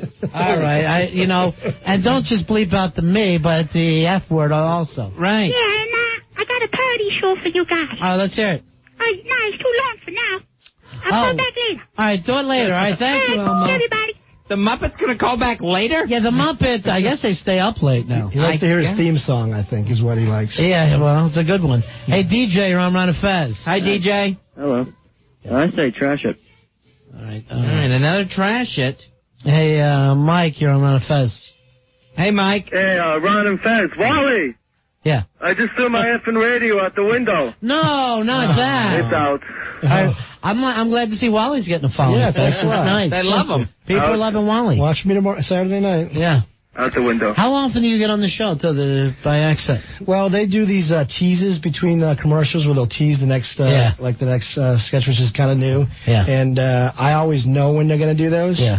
Because I look at the stage managers and she's getting ready to announce it. Right. And I always look for the camera where it is. So you can pretty much see me 3 or 4 times this show. and the people in the control room play, okay, let's spot Wally on the tease. Because I always get in the light and I always pretty much get where they can see me. So that's hysterical. Yeah. Have you been there longer than anybody else? No? No, there's people there that have been there a lot longer. Really? Yeah. Who's the cast when you first started? My first year was Sandler, Farley, Tim Meadows, Mike Myers. Well, Mike Myers might have come a year after, but I started with those guys. Chris Rock. It was kind of one of those rebuilding thing, and then all those guys became big stars. Yeah, I think we had like 18 cast members at one point, like my first or second year. It was. I'll tell you, Farley was one of the funniest guys I'd ever met. He kept us entertained. Farley's one of the guys who came out. Happy birthday, baby! How old are you? I'm 20. 20. Oh, my God. What are you doing for your birthday? I'm having a hotel party with a bunch of my closest friends. Really? Yeah. Want to meet Wally from Saturday Night Live? Who? Wait a second. Who did she say? She's having a hotel party. Where's that? And who's some of your friends? Friends from around town. Yeah. Where's it at? What town? Ledgewood, New Jersey. Oh, boy. Okay. What's the... Yeah, in the boonies. The Ledgewood Inn? Nice. The O'Connell Lodge will be rocking. Both rooms. Yes, we have your suite. It's 4 out of 10. It is. It's really small, but right. But it's worth it to get everyone together. We don't all have places to party. Well, you're all not old enough to drink, right? Yeah. Well, happy birthday to you, honey. Thank you. Play the birthday song. This goes to Courtney, too. Okay. All right, Al just wrote to me, Ink Girl, do you have a chin? Of course I do. Hey, Ink Girl, do you know Pantera from the board? Yes, I do. You know he's single now. Is he really? Yeah, he lost a very hot chick. He hasn't sent anything to me on the board. It's his Laura Croft look-alike, Lisa. Right. Oh, my God, you should see this girl. Looks exactly like Laura Croft. Uh-huh. Not you. I was talking to Wally. You need somebody running a beer later? Actually, I had a really good idea. Al, stop it. Yeah. Al, he hands me another note. What's it say? He said, Lisa looks like Laura Croft. Courtney looks like something from Sid and Marty Croft. Courtney, I'm sorry. It's your birthday. So wrong. But he won't even say it. That's the thing. I know. That's what I hate. That's what drives me nuts. I hate. Because he doesn't have any balls. She does not look like Sigma and Sea Monsters. And you don't have a chin. All right. Why hurt a girl on her birthday? Yeah. How many times I tell you not to treat women that way? What was your other idea, Ink Girl? Well, if you guys wanted anytime soon Yes, for a birthday request, I was thinking a lesbian mystery date. You're a lesbian girl? I'm bisexual. Bisexual. You got a girlfriend there with you? What? You got one of the girls you do there? No, not here. How old were you the first time you had lesbian sex? I guess about 13 or 14. Oh. Just practicing kissing? A little more. My friends are making fun of me now. You got a studio audience. Yeah, I do. I was in Sunday school when I was 13. Right, I know. She's sitting there munching on her Girl Scout buddies. Hey, if your friends are laughing, tell them to go to the bathtub and get another beer. It's not that far. It's okay. It's all that ice. You get all the ice out of the machine. It's all in the tub. The tub's in the next room, though. Right. Outside in the hall. So you're having fun then tonight, huh? Mm-hmm. Oh, loads of fun. I'd like to meet a 20-year-old bisexual. Seeking same. I have a lesbian friend that just moved to New York. Really? Yeah, girl. She's 20. She's 21. That's okay. I don't mind. Does she have a chin? Al? Please, shut up. At least he said something this time. I mean, at least he's trying to, say things instead of just write notes. Yeah, right. Instead of writing notes to Fez. Just pass it up, Ink Girl? Mm-hmm. Yeah, we definitely want you to come in and we'll hook you up with a girl, okay? Okay, great. Courtney, thank you. Happy birthday to you both. Thanks. You Have come fun in, we'll tonight, hook you up kids. with a chin. Have fun at that party. Anybody 21 at that party, Ink Girl? Half and half. Yeah, right. Yeah. I'm 36. Can I come over? Sure you Of can. course. All right. All Back are in time, welcome. The old Saturday Night Live war stories. I'll bring some cue cards with me. Oh, Ron. Then Dennis Miller walks in. I could have died. I turned around to Paul Simon. It was the 6th time he hosted. He looks at me. Did somebody say my name there? Yeah. I've been to Lorne Michaels' apartment. All right, that's nobody's business. Who said that? No, I really have. Courtney? Yes. His apartment is not a hotel in Jersey. Right. I know, but I've been there. What were you doing there? I was a nanny in the city, and Really? one of the girls that I watched was in his son's class at school. Oh, so you took him there like for a birthday party? or Yeah, something? just over for a play date. Yeah. That's more than Wally's ever gotten. Wally's never seen that fortress of solitude. It's a nice apartment. Yeah, well, it should be. He's supposed to own Saturday Night Live for 25 years. He ought to stock away some money. All right, thanks, honey. All right. Take care. Ink Girl? Mm-hmm. You've made us very happy tonight on your 20th birthday. At least I can share the love. You know what I like to do? I like to bring her and a couple other girls over, and maybe we have like a pillow fight, pajama party. I like that. That would doesn't matter be very what you like cozy. it, just set it up. I'll set it up. All right, hold on, Inkar. We're going to get your number, okay? Okay. Hold on, someone will get your information. 877-692-1027. Isn't it amazing how someone can just stop everything by saying, oh, when I was 13, I had sex with another girl. That'll usually do it. Yeah, everyone just goes, shh. If the Pope was here, he'd go, shh, shut up, let her go. Let her talk. Ain't girls talking. Ain't girls talking, yeah. Here, have another beer. Tell me. I think, and you're always doing that. Oh, I think that's so cool. You know? Have another beer. I think it's great. You must really know who you are. Right. You're so together. So I'm watching this show on strippers the other night on HBO. It's one of those, it's almost like a reality show where they're following them around, and you get to find some people, it's their first night, some people have danced for years, and then, so they're saying to the strippers, what is the most often asked question? See if you guys can guess. Well, guys come in and see, apparently the girls hear the same things over and over and over from guys. What do you think is the most often asked question to a stripper from guys? I would say, how long you been dancing? All right, that's a good one. That was up there. Not most, though. My guess is how much? How much? I don't even think came up there, because the guys want to act like I'm with you. You know what I mean? All right. Do you have a boyfriend? That gets asked probably second. Number one gets asked, who shaves you? That's the number one question. Every guy says the stupid line, who shaves you? So, who shaves you? Also, they ask, is that your real name? Yes. My real name is Jaguar. Hey, Scott. Scott, you're on Ron and Fez. Hey, Scott. Hey, yo. Hey, buddy. Big ass 1269. Yeah. Hey, we were just out having a couple steaks. Oh, nice. That's the only way to fight terrorism. Now I'm starving. Yeah, I'm starving too. No better way. And then some ice cream afterward, obviously. I'm really That's starving. showing those terrorists. Yeah, I'll show them. Right. I went with the vanilla fudge and the. All right, what can we do for you, Scott? Any reason you called? Just to say hello. Miss you during the day. All right, thank you, Scott. Don and Mike, no good during the All day right, for us. don't start that. Don and Mike are our buddies, I guess. Go back to your ice cream. Yeah. 877-692-1027. All right, Al, we're going to get into your big comedy piece that you wrote. The Alatorial. The Alatorial. Now, is this another smash or trash situation? Yeah, it'll be a smash or trash. 877-692-1027. This, I think you should do a little better at, because, let's face it, Al, you don't have a singing voice, but you are funny. Oh, yeah. Thank you. You know When you're comedy. drinking. Yeah. And I know you want to teach the other guys. The funniest joke you ever did is the night you were drinking, before you broke the foosball table, when you said, blindfold me and I'll make out with another guy. That was funny. Oh, I laughed.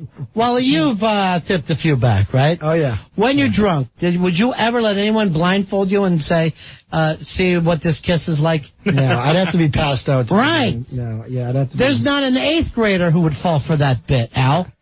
I was a step away from passing out.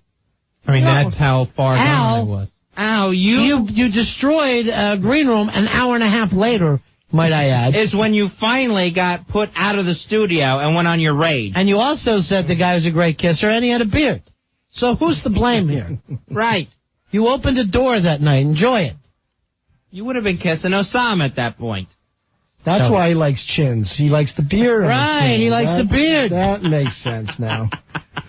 Oh, you're so sick, Al. All right. But now he's a comedy writer. Right, and this is what he calls an alatorial. Wait, hold on. Is that our Lisa? No. All right, thanks. All right, no. Okay. All right, so let's get back to the alatorial. All right, here it is. I guess this is Al's news and comment. Yes. Opie and Anthony are pissed. A foosball table is broken. A job hangs in the balance. Looks like it's time for an alatorial. Well, where to begin? This whole thing started when I had a 6-pack of beer in less than 3 hours.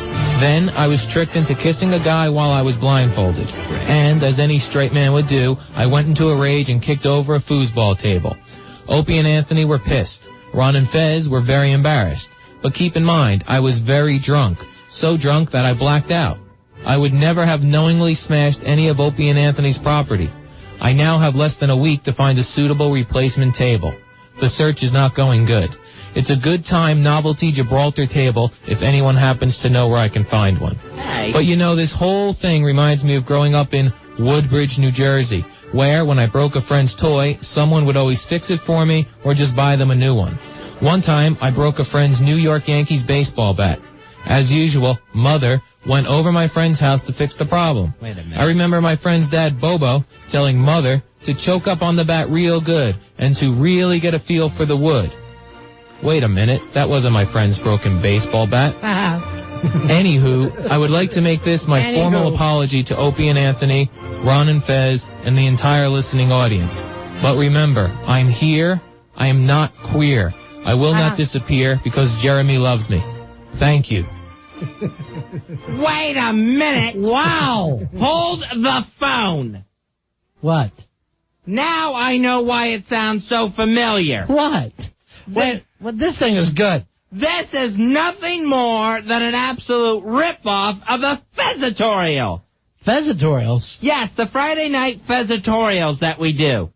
I've never had the chance to hear one of those, but I understand they're great. That's because you're either smoking, getting coffee, or playing the foosball. Excuse me, you a narc now? You have to judge me? So that's why you've never heard one.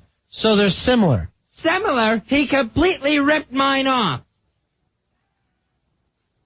Al, this is not your work. The content and all the, the stuff that I had to say. But what about the Bobo part? Mine. All right, that's my handyman named Bobo. All right, let's check some of this, okay? I am shocked. Hey, Bill, you want to run a Fez?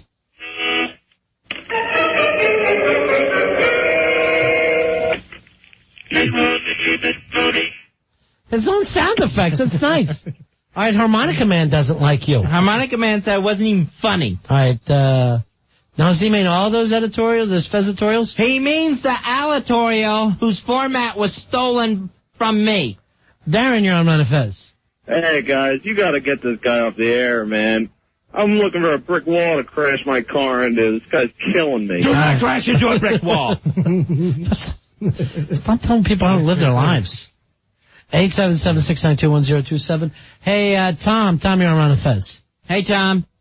Hey, what's up? I love you guys so much. I just came home with a big bag. I'm ready to burn. Go ahead. It's got to be the Al Duke show again? No, this was the end of Al. Right. This is just a minute and a half bit that was stolen. All right, man. I'm going to burn one.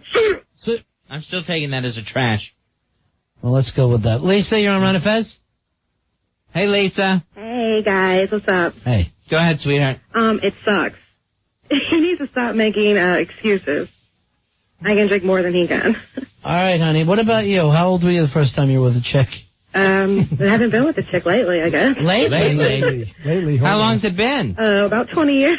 It's been a while. She's 23, though. So that's crazy. That's bad. Oh, that's bad. That's bad. Yeah. Babysitters are... You shouldn't even get one. No. All right, thanks, Lisa. Thanks. All right, so people aren't too crazy about you so far, Al. So far. Hey, Peter, you're on Run a Fez. Yeah, Al's as funny as a dead dog, and he has the personality of E. coli. You gotta get that guy off the air. Is that smash or trash? Oh, I think that would be a trash. Okay, trash. Nobody seems to like you. Ted, smash or trash? Oh, trash. Not only that, we've got a brand Al Dukes has, un-American. No self-serving American, red-blooded, would get drunk and black out on a six-pack of beer. Okay.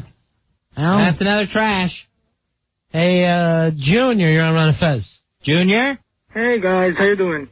I hate Al, but I'm gonna go on Vote Smash for the song, too. Thanks, guys. Wow! Thank you. Finally, a smash.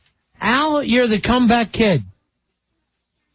Hey, when we come back, Fezzy, let's talk movies with Polo. All right. There's a lot of big movies. Oscar season's starting already. And Polo, he's seen some films that he thinks are true Oscar contenders. He usually isn't that lenient, that complimentary with his reviews, but Zoolander, Hearts in Atlantis, And Don't Say a Word he'll be reviewing. Yeah. Says all possible Best Picture Oscar winners. Wally, you get to see the movies early, or you got to wait like the rest of us? I have to wait like the rest of you guys, yeah. It's tough for me. I just saw American Pie 2 the other day, so... What'd you think? I liked it better than the first, actually. Wow, that's not hard to do. You know? Now, most of those kids went on to host the show, too, right? Yeah, Stifler's actually hosting next week in place of Ben Stiller. Ben Stiller, you one American bastard. Yeah, so... A non-New Yorker. So that kid that plays Stifler in the movie will be hosting next week. Do you know Ben Stiller? Are you friends with him? You know him? He hosted once before, so that's I've only known him. Why does he hate New York and America so? Why has he turned his back? I thought he liked New York. No, he was born here, so... Yeah, you'd think he would like it. Yeah. Fez, tomorrow night, our way of supporting New York, come into town and party. We got a bar crawl going on. New York bar crawl, New York Forever bar crawl through Midtown Manhattan. Billy Staples leading the way, starting at the Hard Rock Cafe at 7, moving on to the Harley Davidson Cafe, then to Scruffy Duffy's, and then Hooters. All right, when we come back, it'll be Paul Lowe. If you like to play at home and find out whether things are Oscar picks, give us a call at 877-692-1027. We'll start with a review of Zoolander next. All right. With Paul Lowe. And his Oscar blood. He likes the movie. We're Ron and Fez. Ron and Fez. 1027 WNEW. Ron and Fez here. Pink Prozacs, black and tan martinis. That's just a taste of some of the drinks they're serving up at Mix Lounge and Food Bar. Mix is the new place to go in the Jersey Shore, located on Brighton Avenue in West End, Long Branch. You're going to experience a relaxed but cool atmosphere. Check out the owners, Sam and Michael. They're going to make the drink of your dreams, from the classic martini to their original fruit-infused martinis. Once you get there, you won't want to leave. It's the Mix Lounge and Food Bar, not Foosball, Fuzzy. Yeah. That's what I'm waiting to play as soon as I'm done this. They're open for lunch Thursday through Sunday, open for dinner daily. Enjoy fantastic light fare, appetizers, salads, pizzas, and sandwiches. Mix Lounge and Food Bar is located at 71 Brighton Avenue, and that's just walking distance from the beach. For further information or to get directions, go ahead and call Mix at 732-923-9100. That's 732-923-9100. Come to Mix and get your fix. Ron and Fez. 1027 WNEW. I encourage people from all over the country who want to help. I have a great way of helping. Come here and spend money.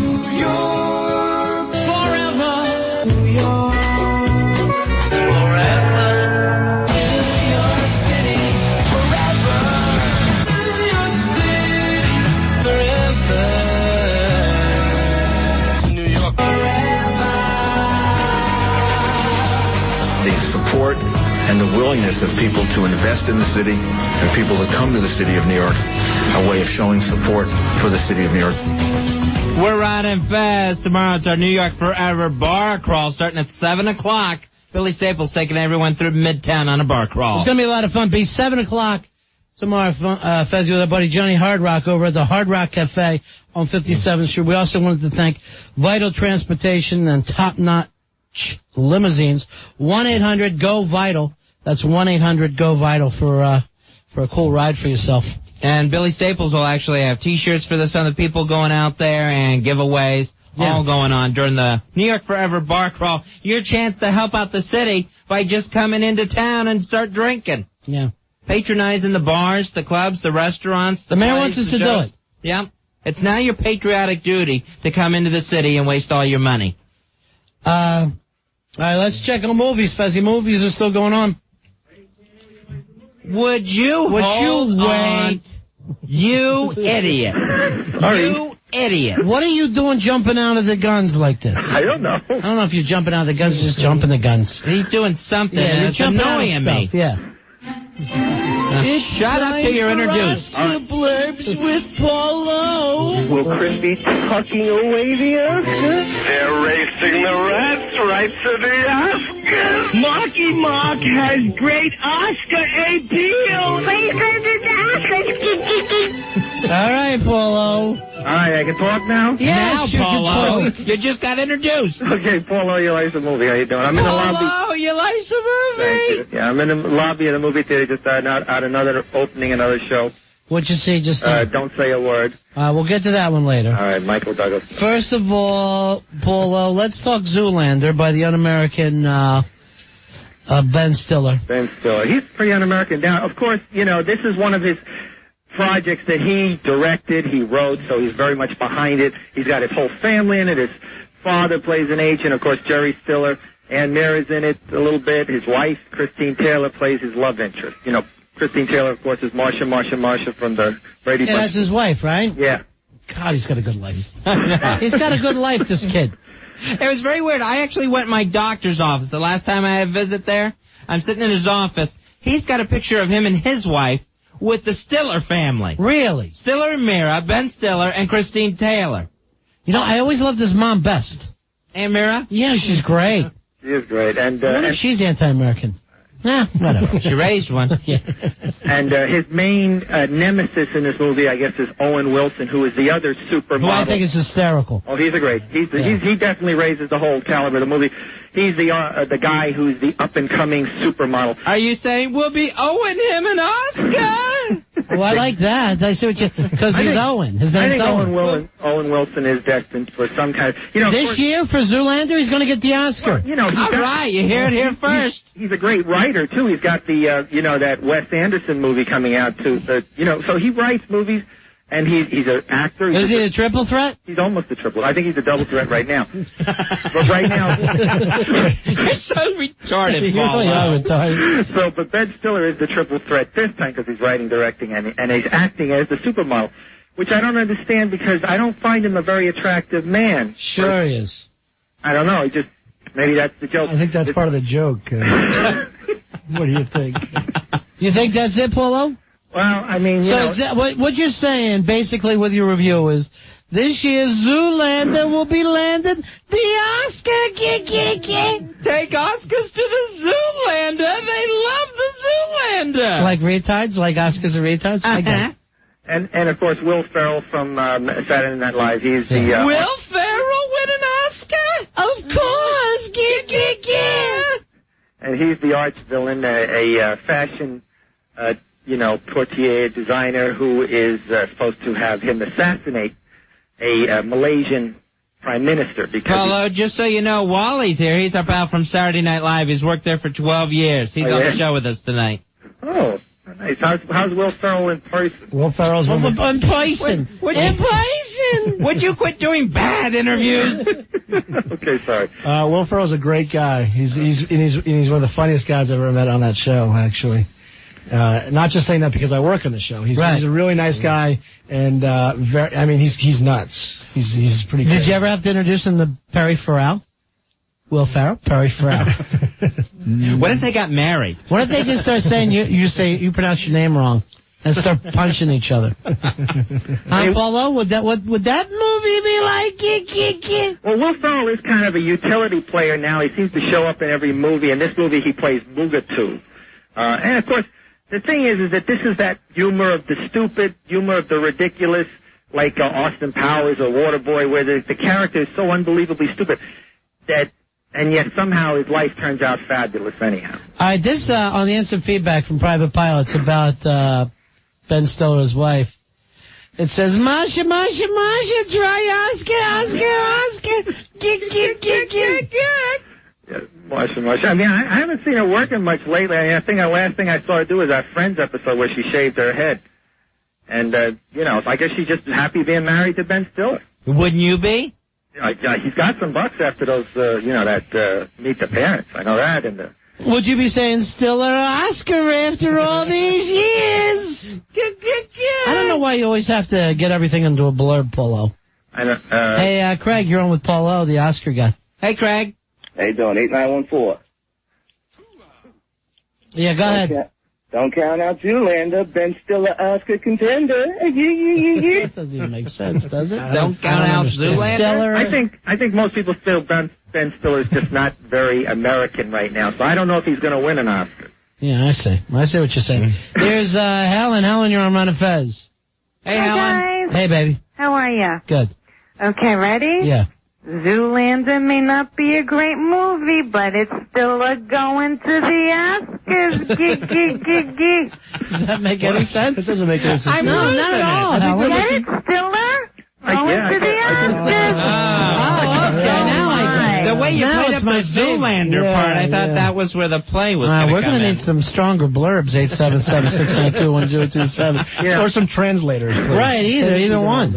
I mean, Ben Stiller, I don't know, he seems to think he can become attractive just by sucking in his cheeks. All right, who else is in this movie? Well, as I say, the great Owen Wilson, with the blonde tresses. Right. And, well, they have a lot of cameos. I mean, give us some of the cameos. Like Winona Ryder has a nice little cameo. I like her. Where she's sucking Ride it all the way to Oscar. Riders on the storm. To Oscar, that is. Storm of Oscars. Of course, Oscar winner Cuba Gooding Jr., he has a brief cameo. Yeah, there's a lot of people apparently who must, owe something to Ben Stiller because he's just a lot of cameos. All right, here's Nico, or Nico, I guess. Hey, Hi, Nico. You're on Ron and Fez. Yes, Nico. All right, Nico. How about Ben Stiller, my beating heart. Zoolander wins an Oscar. Oh, I like that. Ben Stiller, my beating heart. For some reason, both David Bowie and Lenny Kravitz have major cameos in the film. I think it has something to do with All right, what about this? David Bowie will be changing into a tux for Oscar. I love it. And I think it has something to do with VH1 is the producer of the movie. So, I guess, that the artists really have some... I don't even understand what you're saying. You're trailing off, Paulo. Yeah, you're rambling. Here's Linda, you're on Ron and Fez. Hey, guys. Yeah. How about Stiller is a stellar contender for Oscar. I love when girls say, gig. She sounded just like you, Paulo, with your gig. I don't know. I don't see how the females can sound like me. All right, who else is in this movie? What's some of the other cameos? Well, yeah. I mean, most of them are too brief. Of course, there's supermodels, the women, and I just, I guess there are male supermodels in this movie too that are actual, like Tyson, for instance. He's one of that black guy. All right, what about this? Tyson will be biting the ear off an Oscar. How about that, Paulo? Anything?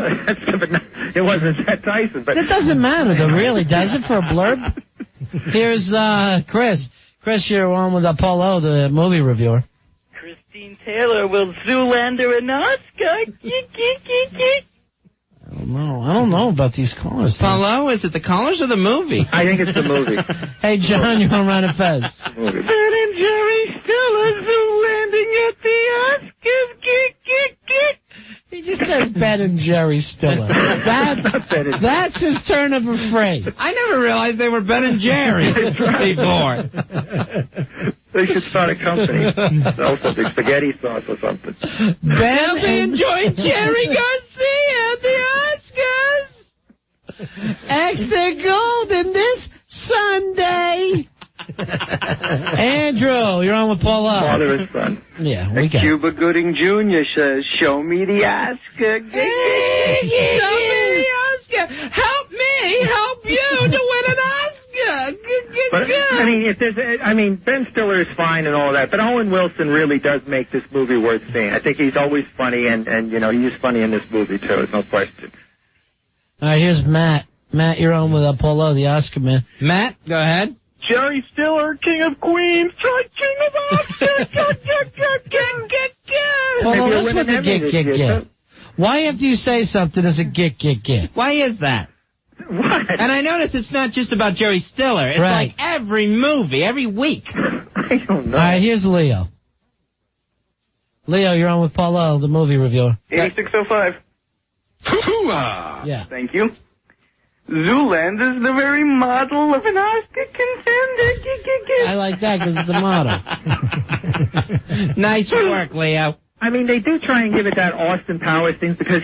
Yeah, it seems... Oops, I just got all Paulo. You couldn't take it anymore. No, I couldn't take it. No, I meant to go back to the other person. He needed to go get some more popcorn in the lobby anyway, so... Oh, now he's standing in a lobby, furious that he's got to put another quarter in. He just threw his soda on the floor. Maybe that's what the gig is. The quarter's going through the slides after he gives the... Right, that could be a gig. It's a quarter. Actually, here's the thing that makes him so mad. He's never said gig once. I don't know why we act like he does. Hey, Al, do you got his number, or has he got to call us back? Al, can you get us Paulo back? Is that possible? Billy Staples, what about you? Somebody want to answer us? He'll call us back.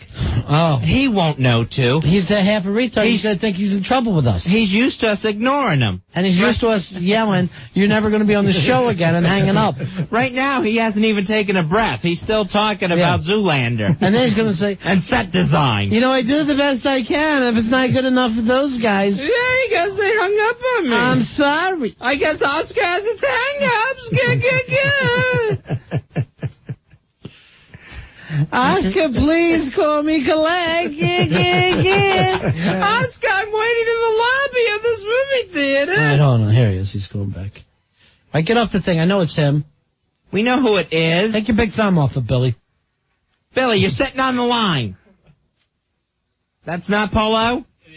It just takes a minute to connect. Why would it take a minute to connect? Take your thumb off it. What, do you need Sarah the operator to put him through? Oh, he's calling us collect. Well, let me do it. Let me handle it. How's he calling collect on a toll-free line? That's almost impossible. All right, now. Paulo. Hey, Paulo. Yeah, Paulo. Never hang up on me again. I didn't... What are you doing, stupid? What the hell's wrong with you? I was not hanging. I didn't do anything. Hanging with Mr. Oscar. I stretched the cord a little, maybe. I don't know. Did your fat wife try to eat the phone? No, I'm in the movie lobby. She never comes with me. I can't think about her coming at all. You first? I didn't say that. I didn't say that. What's another movie you All right, you got the Oscar winner, of course, Anthony Hopkins, in The Hearts of Atlantis, Stephen King story. You know, I never read this book. Did you read the book? Me, no. Somebody told me it was great. Yeah, is it great? Yeah. It's four different stories, though. Do they do all four stories, or is it just one story in the movie? It's one of those anthologies, much like the other movies. It's one of his serious things, like Stand By Me, Misery. Paul, would you answer the question? And they cover all four stories? No, it's only the one story.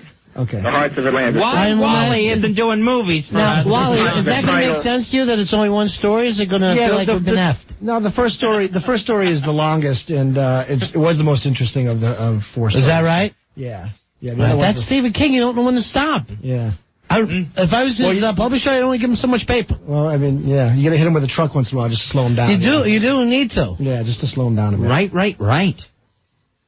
All right, so this one looks like it finally the time Stephen King's going to get his Oscar, huh? Well, I'm just saying, I mean... I'm just saying. Christine will be driving Stephen King to the Oscar! Wow, Paulo, that's a shocker.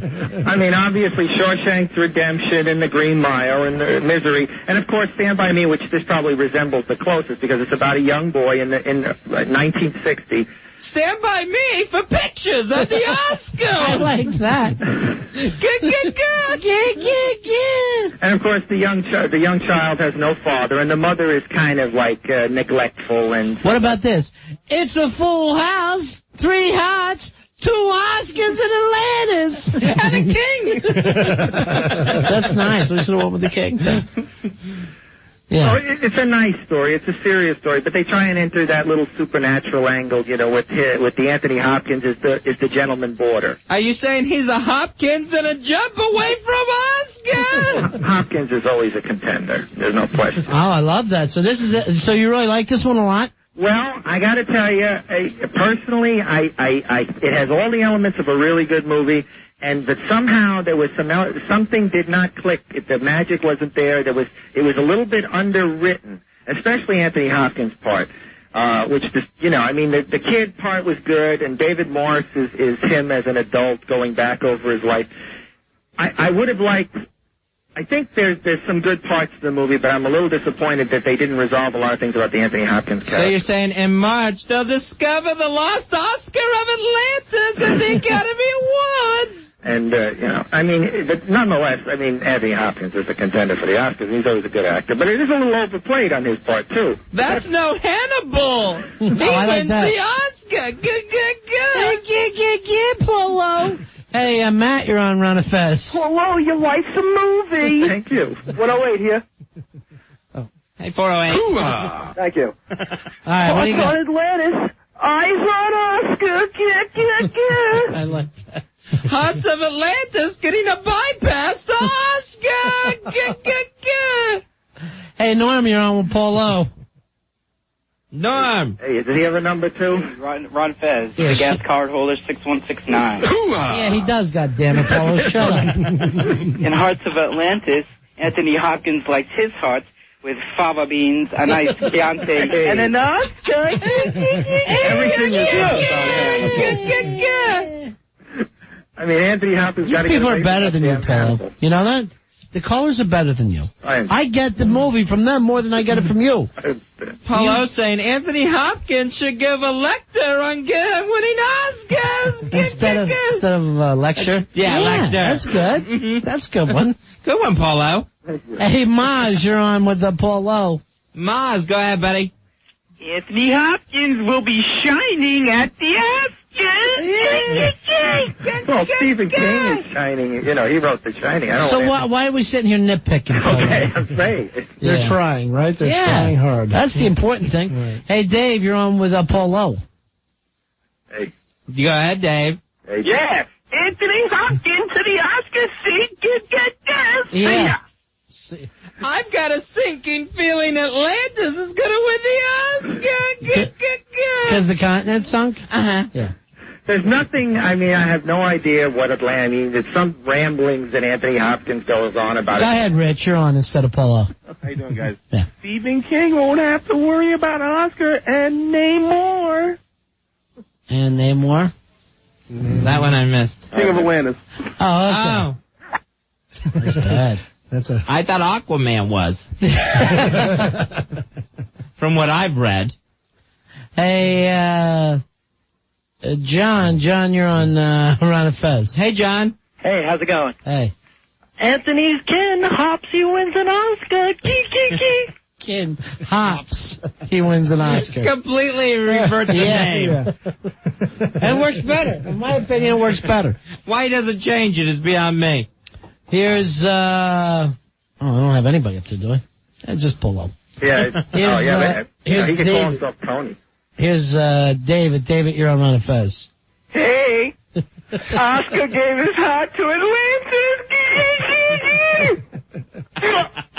But it's essentially a sweet story with a... What is? There's Hearts of Atlantis. Oh, that's the movie. I didn't know what it was. It's about a growing up, coming of age, much like Stand By Me, which was also written by Stephen King, So, I mean, it's nice. It's a nice movie, but I didn't quite understand sort of what happened to Anthony Hopkins towards the end. I mean, they're talking about him being psychic, and, of course, a lot of it has to do with him being a psychic. Are you ruining the ending for us? I'm not ruining anything, no. I think it's pretty given away by the commercials. Have you even seen this movie? Yes, sir. What do you want me to tell you or anything in particular? I'm trying to tell you the story. Hope Davis plays the mother, of course, and she's kind of a selfish, self-centered person because she's kind of, been abandoned by her husband and doesn't spend time with the kids. So Anthony Hopkins has to pick up. I hope Davis wins the Oscar. Because it's Hope Davis? Mm-hmm. All right, let's move on to your last movie, Paul. All right, You're so the driving one me I nuts. just saw, Don't Say a Word with, of course. Should you not even mention it?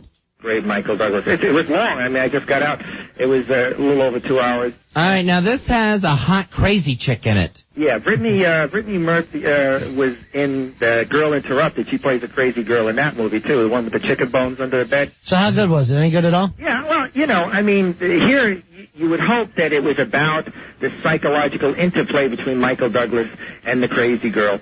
But it's more about bad guys who have a diamond that they're trying to get. And wait, Paulo, shut up for 2 seconds. Would your little Lene has called us, Fezzy, our favorite caller. Oh, our little Oscar blurb.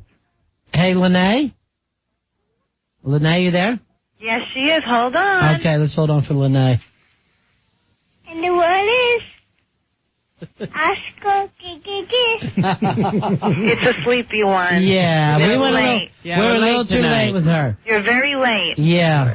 Bad boys. Blame Michael Douglas. We'll see you tomorrow at the bar crawl. All right, honey. All right, guys. Bye. You bringing the baby? You know what? I'd love to. Actually, she's going to make a picture for you guys, and I'll bring a picture so that you guys can have it in the studio. Oh, that'd be nice. Yeah, it'll be real nice. Okay. Talk to you later.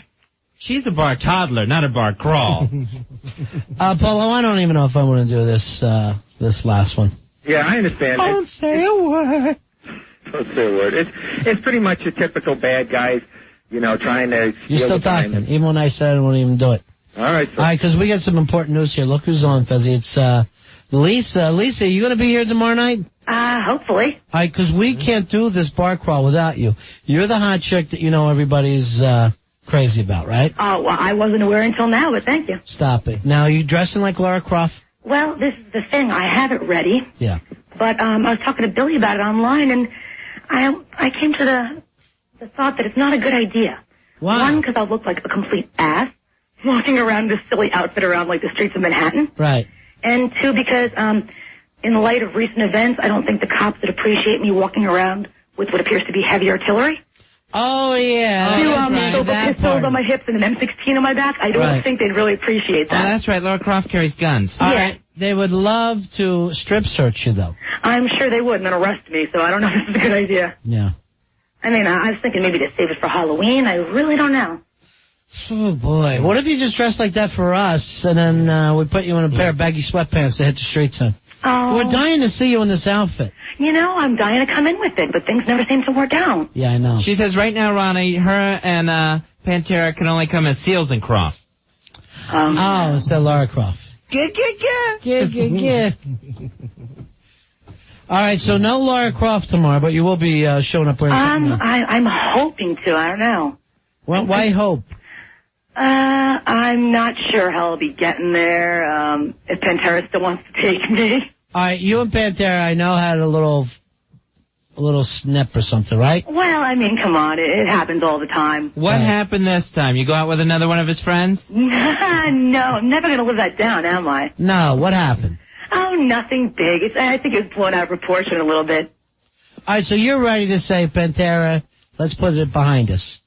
It's another one of our crazy drunken arguments, right? I'm usually the drunk one. Yeah. Yeah, but yeah, pretty much. I don't know how he really feels about it. I'm sure it'll blow over by tomorrow. It always does. All right, so you're saying let's not worry about it. Everything's going to go back to normal. You want me to tell Pantera that he has to bring you? Well, I mean, I'd probably show up anyway, but I prefer the ride. So yeah, could you just put a good word in for me, please? All right, Pantera, stop being a big baby and call us. You're bringing your girlfriend here. Whatever happened, happened. And maybe, Pantera should dress like Lara Croft. Maybe that's what he needs. Nice. Now, Lisa, you were here the night that Al had the accident and wet himself. No, I wasn't. Oh, you weren't here that night? No, I was here the foosball table day. All right, you were. And what happened, you think, that led up to that problem with the foosball table? What do you think got him so crazy? I'm really not quite sure. I mean, first of all, I wasn't in my best shape to remember myself. Right, you were drinking a little bit. A little bit, yeah. It's an understatement. But I don't know. I was in the studio most of the time. All I recall is him being forcefully dragged out. I believe some kicking and screaming was going on. Pantera. Yeah. Yeah, and then next thing I know is something's going on out here. A foosball table is knocked over, and Al has secluded himself to another studio. That's all I really remember. Right. All right, so do you remember any of the ruckus that went on between him and the guy earlier? What guy? When he was blindfolded, I guess. Oh, I remember that quite vividly, yeah. Now, Al, I guess, forget. Al blindfolded a guy, and that's what happened? Started kissing him? He forced himself on this guy. Yeah. I saw the entire thing. It was disgusting. Yeah. Huh. The guy was like, no, and he was like, no means yes. Come on, we all know it. All right, here's... no means yes. Here's somebody who wants to talk to you. It's Dan. Is this Dan from Hoboken? Hey, Dan, you're on with Lisa. Oh, just the regular Dan. Okay. Hello? Yeah, Hello? Dan. Yeah. I got a blood for Pantera. Yeah. Pantera's taking his grudge all the way to the Oscars. All right, that doesn't even make sense. Lovely. Yeah. I don't even know what that means. All right, so everything's okay with you and Pantera, right?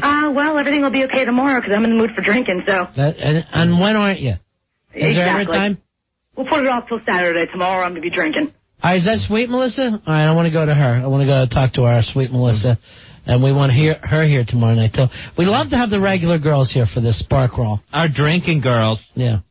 All right, guys, I'm going to get going. You're out of the drinking girls. I hope you know that. Sweet Melissa, you taking off, Lisa? Yeah, I'm taking off. All right, and I guess I'll see you guys tomorrow then. See you tomorrow night. All right, thanks, guys. Bye-bye. Hey, Sweet Melissa. Hi. Oh, gosh, she's so cute. Well, I'm calling. I'm really going to try.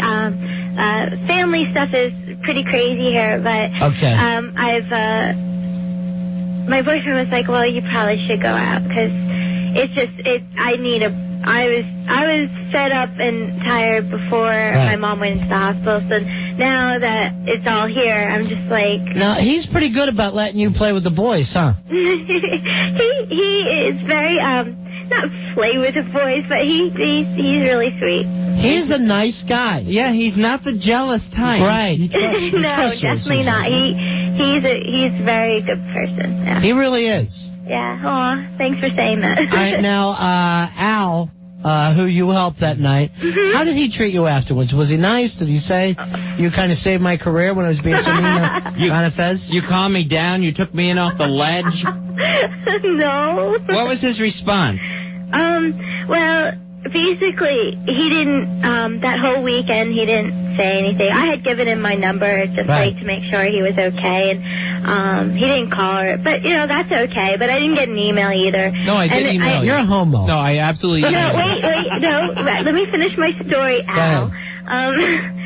But only after Ron told you to write an email to me, did you? You and that's son of a fine. bitch. That's fine. You can, you know. Did you bring up my name and saying Ron asked me to do the right thing?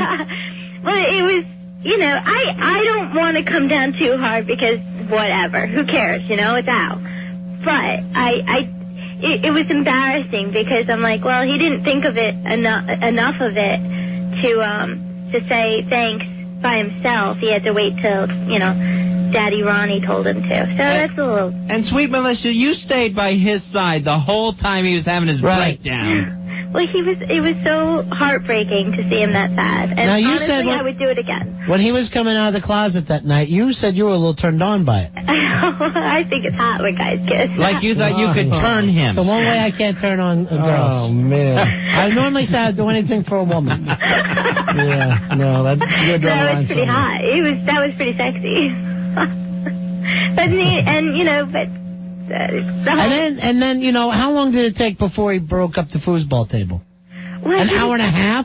Right. He was sitting on the couch, calm as could be. I can't even express to you how calm he was sitting on the lesbian couch.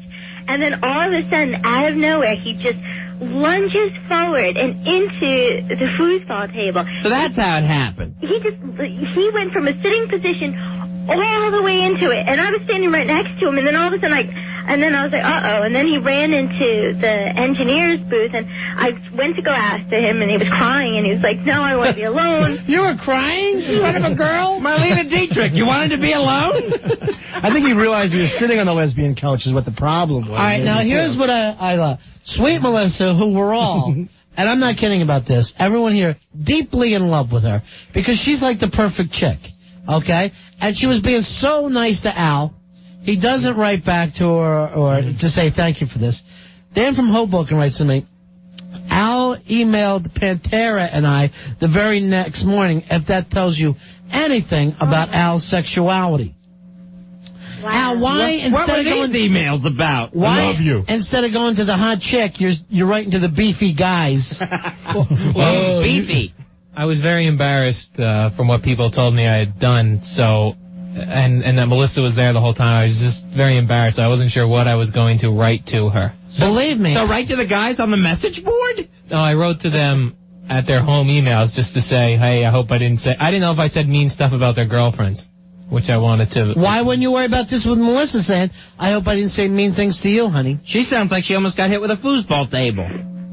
Yeah, I didn't think about that at the time. And, you know, that's fine. You know, it was just strange. And now I hear that you emailed them. That's really weird. That's very weird. Really nice. And I would do it again because you were It's weird in a gay way. You know. I want Wally from Saturday Night Live to hear this. Do your little oral pleasure thing for us. Oh? Okay. Yeah, because...